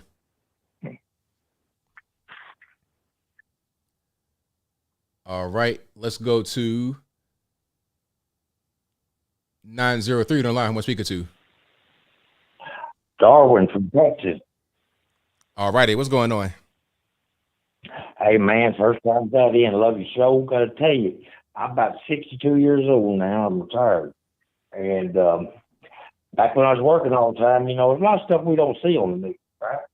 And you spend your time with your children, your family, and you don't really know what's going on out there in the world. Well, I do now, and it seems like that it is not a good thing at all. When you got trade Gowdy and Davis Chavez bailing out on us, going on being fox distributors or whatever, I kind of like those fellas too. And, being a Republican is that, who's on our side really? How in the heck is all this crazy stuff going on in the world, in our country right now? And Ted Cruz on there, they try to get some money towards the schools for this police violence and stuff. For the, people getting shot at by their children. And the Democrats just immediately rejected it, and that was the end of that stuff, and I don't understand it. And where is all the fentanyl going? Is there enough already here to kill us? What are they doing with it?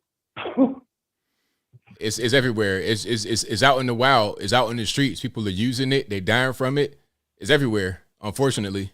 Well, yes, but they say, you can just get it on you or something, it could kill you. You think there'd be more people dropping out if it's so much of it? Or they just stockpiling somewhere or what? Yeah, I don't know. Understand that. Right. And this border problem we got, the Democrats are trying to kill this country, and I wish I could do something about it. But I don't know what to do. What do you think I'll do? Well, the best thing you can do is vote wherever you are, vote locally, vote the right way, sure, and encourage whoever you can to do the same thing. That's going to be your best bet, in my opinion. Right. Well, and that's what I'm going to do. I'm going to vote again every time I do. But, the Republicans talk about how wonderful it's going to be in November, when we might take back over the House. I don't have a whole lot of confidence in somebody saying that. I'm going to have to see it. Because after what was seen last time, it didn't happen. I just don't know what to think about it. But I will be there to vote, and I'll be telling everybody, hey, I want to tell you something else. Those people that work with are real friendly, you let over in your house and stuff, you need to have a conversation with them if they're a Democrat. You might want to reconsider letting them in the door. So they're not your friends. That's all I got to say about that. Right on. No, I do. I appreciate you listening to me. Thank you. Thank you for the call, man. I appreciate you. Bye. All right, shout out to the caller. Good call.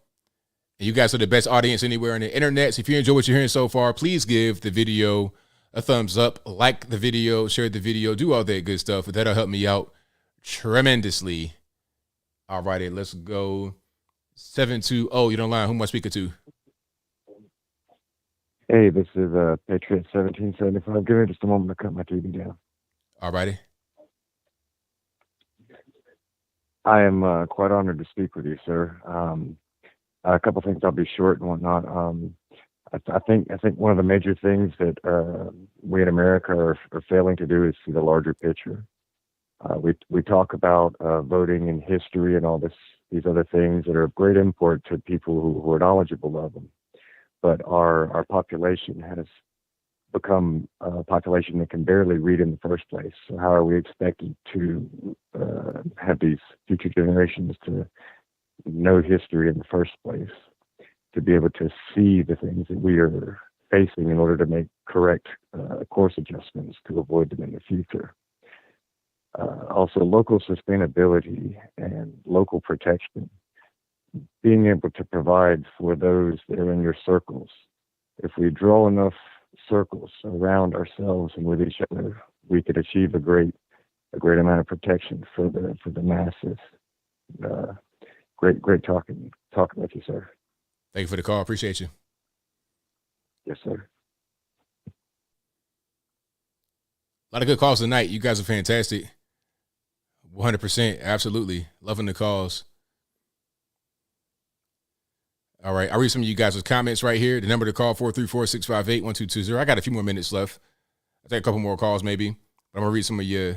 Yeah, don't vote. I don't believe in voting third party because it's kind of pointless. It's got to be real. It's a two-party system. And I don't think that's really a bad thing.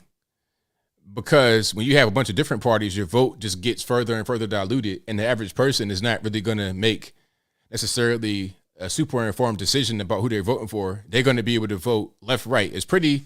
When you keep things simple, it's easier, and it makes more sense. When you have 4 or 5 different parties that are all viable, it just becomes kind of confusing and convoluted. And also, how are these 4 or 5 parties going to caucus? Are they going to vote with each other? Are they going to vote against each other? The way it is right now, like let's say, for example, you have Democrats, Republicans, like the way it is with the Senate right now. The Senate is pretty much everybody votes along party line. But if you have an independent in there, that's who are they going to caucus with? Even the person like, let's say, a Rand Paul. Rand Paul really is libertarian, but he's going to caucus Republican 99 times out of 100. Same thing with Bernie Sanders is going to be Democrat 99 times out of 100. So at a certain point, it just becomes pointless. If they're going to vote with one party anyway, they may as well be in that party. I think the most important thing would be to know more about that particular person individually to make a decision about them. You could vote for the party if you don't know about them. That'll kind of make sense. But also, if you want to know more about that person, then you could find that out. I think that would make more sense rather than trying to have a bunch of different parties. I don't see how that makes any sense. And then also, a lot of the issues are going to be yes or no, yay or nay. So why do you need 15 viable parties to vote on a binary decision? Because at a certain point, a lot of the parties are going to have similar voting patterns. So I don't really get the whole concept of having multiple parties. I don't really understand. And we've seen the whole third party thing happen and ruin an election. Shout out to Ross Perot, RIP Ross Perot, RIP George H.W. We saw what happened with that. So 505, you're on the line. Who am I speaking to? I guess I don't know what happened. Maybe 505 might have been a little bit too close to the trigger. Nah, I think we're not in the mess because of 2 parties. We're in the mess because of them becoming closer to one party. You know, that's what you don't want is one party. You need to have left and right, not just one. That's called communism. When you get multiple parties, that can just be confusing. It becomes Tower of Babel, in my opinion. But maybe I'm wrong. Maybe I'm just talking. All right. So, thank you, Brent Jackson. I'm gonna answer a question right now, Brent Jackson. Brent Jensen says, ABL, random question. I'm looking at getting new glasses. What's the name of yours? Sorry, this is off topic. I got these from Zenni Optical. You can find them online, Zenni Optical. And I got a big head, obviously. So these are pretty big glasses. So they fit me pretty well. They may not fit you as well. If you know your dimensions for your glasses, like the size, as far as like how big the lenses are, the bridge, and from, post to post, I suppose, and also the stem of your glasses, like how big this piece is in millimeters. Or you can just go to the website And I think you're still able to get some sent to you to try on. Well, if you have glasses, you can look at some of the numbers on there. It'll tell you what's going on. You can get them by different sizes, small, large, medium, whatever it is. You can find these on there. You can search. I'm not sure what these are called. Square. You can kind of see these little things on them. These little dots that I guess they would have those on it. You can search by black, plastic, square, and these will come up, or something similar to it. But where I got them was Zenny Optical. That's where you want to go. That's who I recommend. I need to get a sponsorship with them for sure, because these are really good glasses. I probably got about 8 pair of glasses, but I always wear these. I got a pair right here, matter of fact. I got a lot of glasses. I have, seriously, a lot of glasses. And I think the reason why I have so many is because I wanted to have different ones. And I had another pair of glasses that I had on in previous videos. But what happened was I snapped them when I stepped out of they're right by my bed, right by the nightstand. And I got up one morning and just stepped on them, broke them right in half, boom. So then I had to wear a pair I didn't really like too much, and they were cutting into my skin. It was a mess. So I was like, okay, never again. I'm gonna always have a backup pair to prepare myself. Okay, I got time for one more call. 541, the line I'm speaking to. Hey, thank you for taking my call. My name is Jeffrey. I'm from Southern Oregon. Moved here in 1993. I want to touch a little bit on the guns. All righty. My experience here in Oregon. Okay, I was born and raised in San Mateo, about 20 miles south of San Francisco. But anyway, I fill out the background checks here. Here we have open carry and also concealed. But you have to go get the sheriff to do a background check. And I just went and got mine renewed the 20th year now. And so for concealed weapon, you got to have a card. But anyway, so I would buy a weapon at a gun store, you know, like a big one. And the background check, the Bay Area, they don't care. They'll take their time to approve it, because when you fill out the paperwork, I have to put where I was born, which was like San Mateo, California. So sometimes I got the gun right away, like a rifle for hunting when I used to hunt. And then sometimes I would get pistols, and it would go past the day. You know, it's like it only goes for like 60 days or 30 days. I can't remember it. And California would just lag so much because they didn't care. You know, they don't like guns. That's why I moved up here in 93. I saw it coming in the Bay Area, right? They were just making guns like really hard to use to protect yourself, actually. So the thing is that I had a background check, which you got to fill out, which is pretty, you know, good. I mean, I don't know how Hunter got away with lying, but anyway, you know, because they check. I don't get it, maybe because of his father. But so anyway, to get the long story short, I'm sorry for mixing up here. I'm a little nervous, but I went through a legitimate store to get a 357 Magnum. And it waited, and then you know, and plus with that card you get for concealed weapons, it's supposed to help you get through it all. But California doesn't care. And so anyway, it went past the time, and I called them, you know, I go, what's going on with my gun? You know, I mean, it's just been like 60 days, right? And they go, well, they checked on it. They said, oh, well, it's expired now, but we do have a number for you. So I had to go in and reapply. But they had the number. So my basic thing is California really doesn't want to help you get guns for years now, if you're from there. And I'm living in Oregon, where it's a hunting state. You know, it's pretty cool. So anyway, I just wanted to share that because it was crazy, and it's happened to me more than once. And like I said, sometimes I fill it out and it goes right through, and sometimes it doesn't, and it still goes to that. And I know it's because of California. That's what they tell me anyway. California is not in no rush to check on you to see if you have a record or not. Right, I believe it. Did that make any sense? It made perfect sense. Yeah, so it's crazy. You know, I just thought it was a funny story. I mean, I've done it. I've been here since 93, so it's a long time now, and I haven't bought any more guns. I think pretty much I'm going to give them to my daughter and son-in-law because, you know, with this universal background check they're going to do, the only thing that's been going on for centuries here in America is that you pass your weapons down to your children, right? Mm-hmm. And there's no issues, right? And now they want to get past this universal background check, so they know every rifle or every pistol you have, and they come knock on your door and they want to see them, and you just say, well, I don't have them anymore, because here in Oregon they did try to pass Governor Brown tried to pass and the legislature tried to pass a law for you to have to if you pass them down to your siblings, they need a background check right now, and that didn't pass. So that was good. But for me to buy like a gun from my friend or a private party, I have to go through a background check. That did pass. So that's okay. I don't mind. I mean, I don't do anything illegal. I'm not illegal. But it's like the legal gun owners are getting like the shaft. You know what I mean? I believe that. Right. You know what I mean? So anyway, so that's what I think I'm going to do with my weapons. I know you lost yours in your boating accident, but I'm just going to give them to them before this universal check comes. Do you know about the universal check you're trying to pass? I've heard about it a little bit, yeah.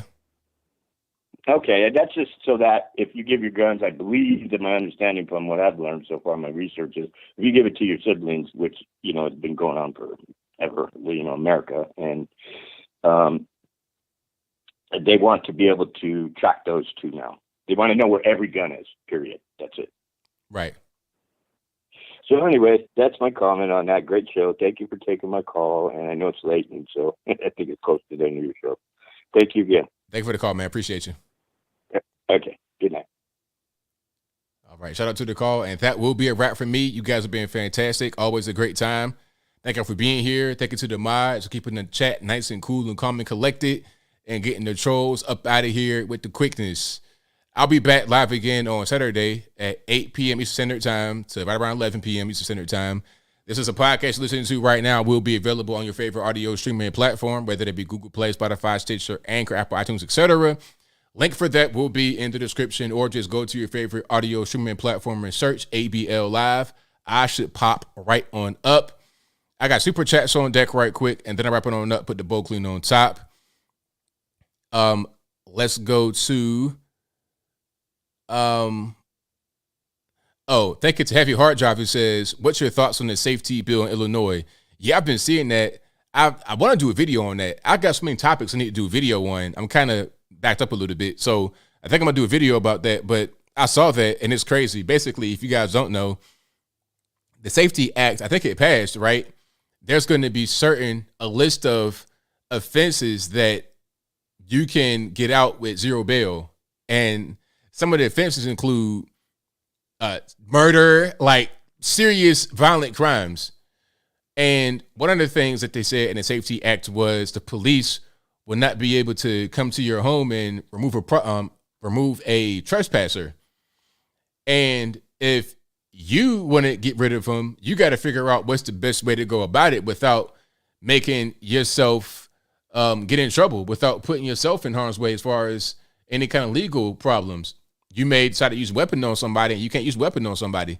It just trespass. You might not be able to shoot them or anything in Illinois, so that can be very dangerous. If the police can't come get them and you can't remove them, then what's going to happen? Also, shout out to Lorenzo Davenport, who says, quote, my name is Mr. Brent and not Mr. Brownskin. A personal reflection on race, racism, character over colors, and the white privilege lie, unquote, is a book on Amazon. I'm so proud of my father and want to get an authentic review for him. Well, if you want a review, that's a nice plug. Thank you. The best way to get a review is to send me the book. That's probably the best way, because really, personally, I don't have a lot of time to read books. I wish I had more time to do things like that, but I just don't. Most of my time is spent reading stories to do research on them. Man, like you guys, I write articles too. Like all the articles on the website, I write them. Okay. Yeah, I know ABL sucks. Okay, whatever, that's fine. But I write the articles and I research everything. So most of my time reading is spent reading for what I'm doing here.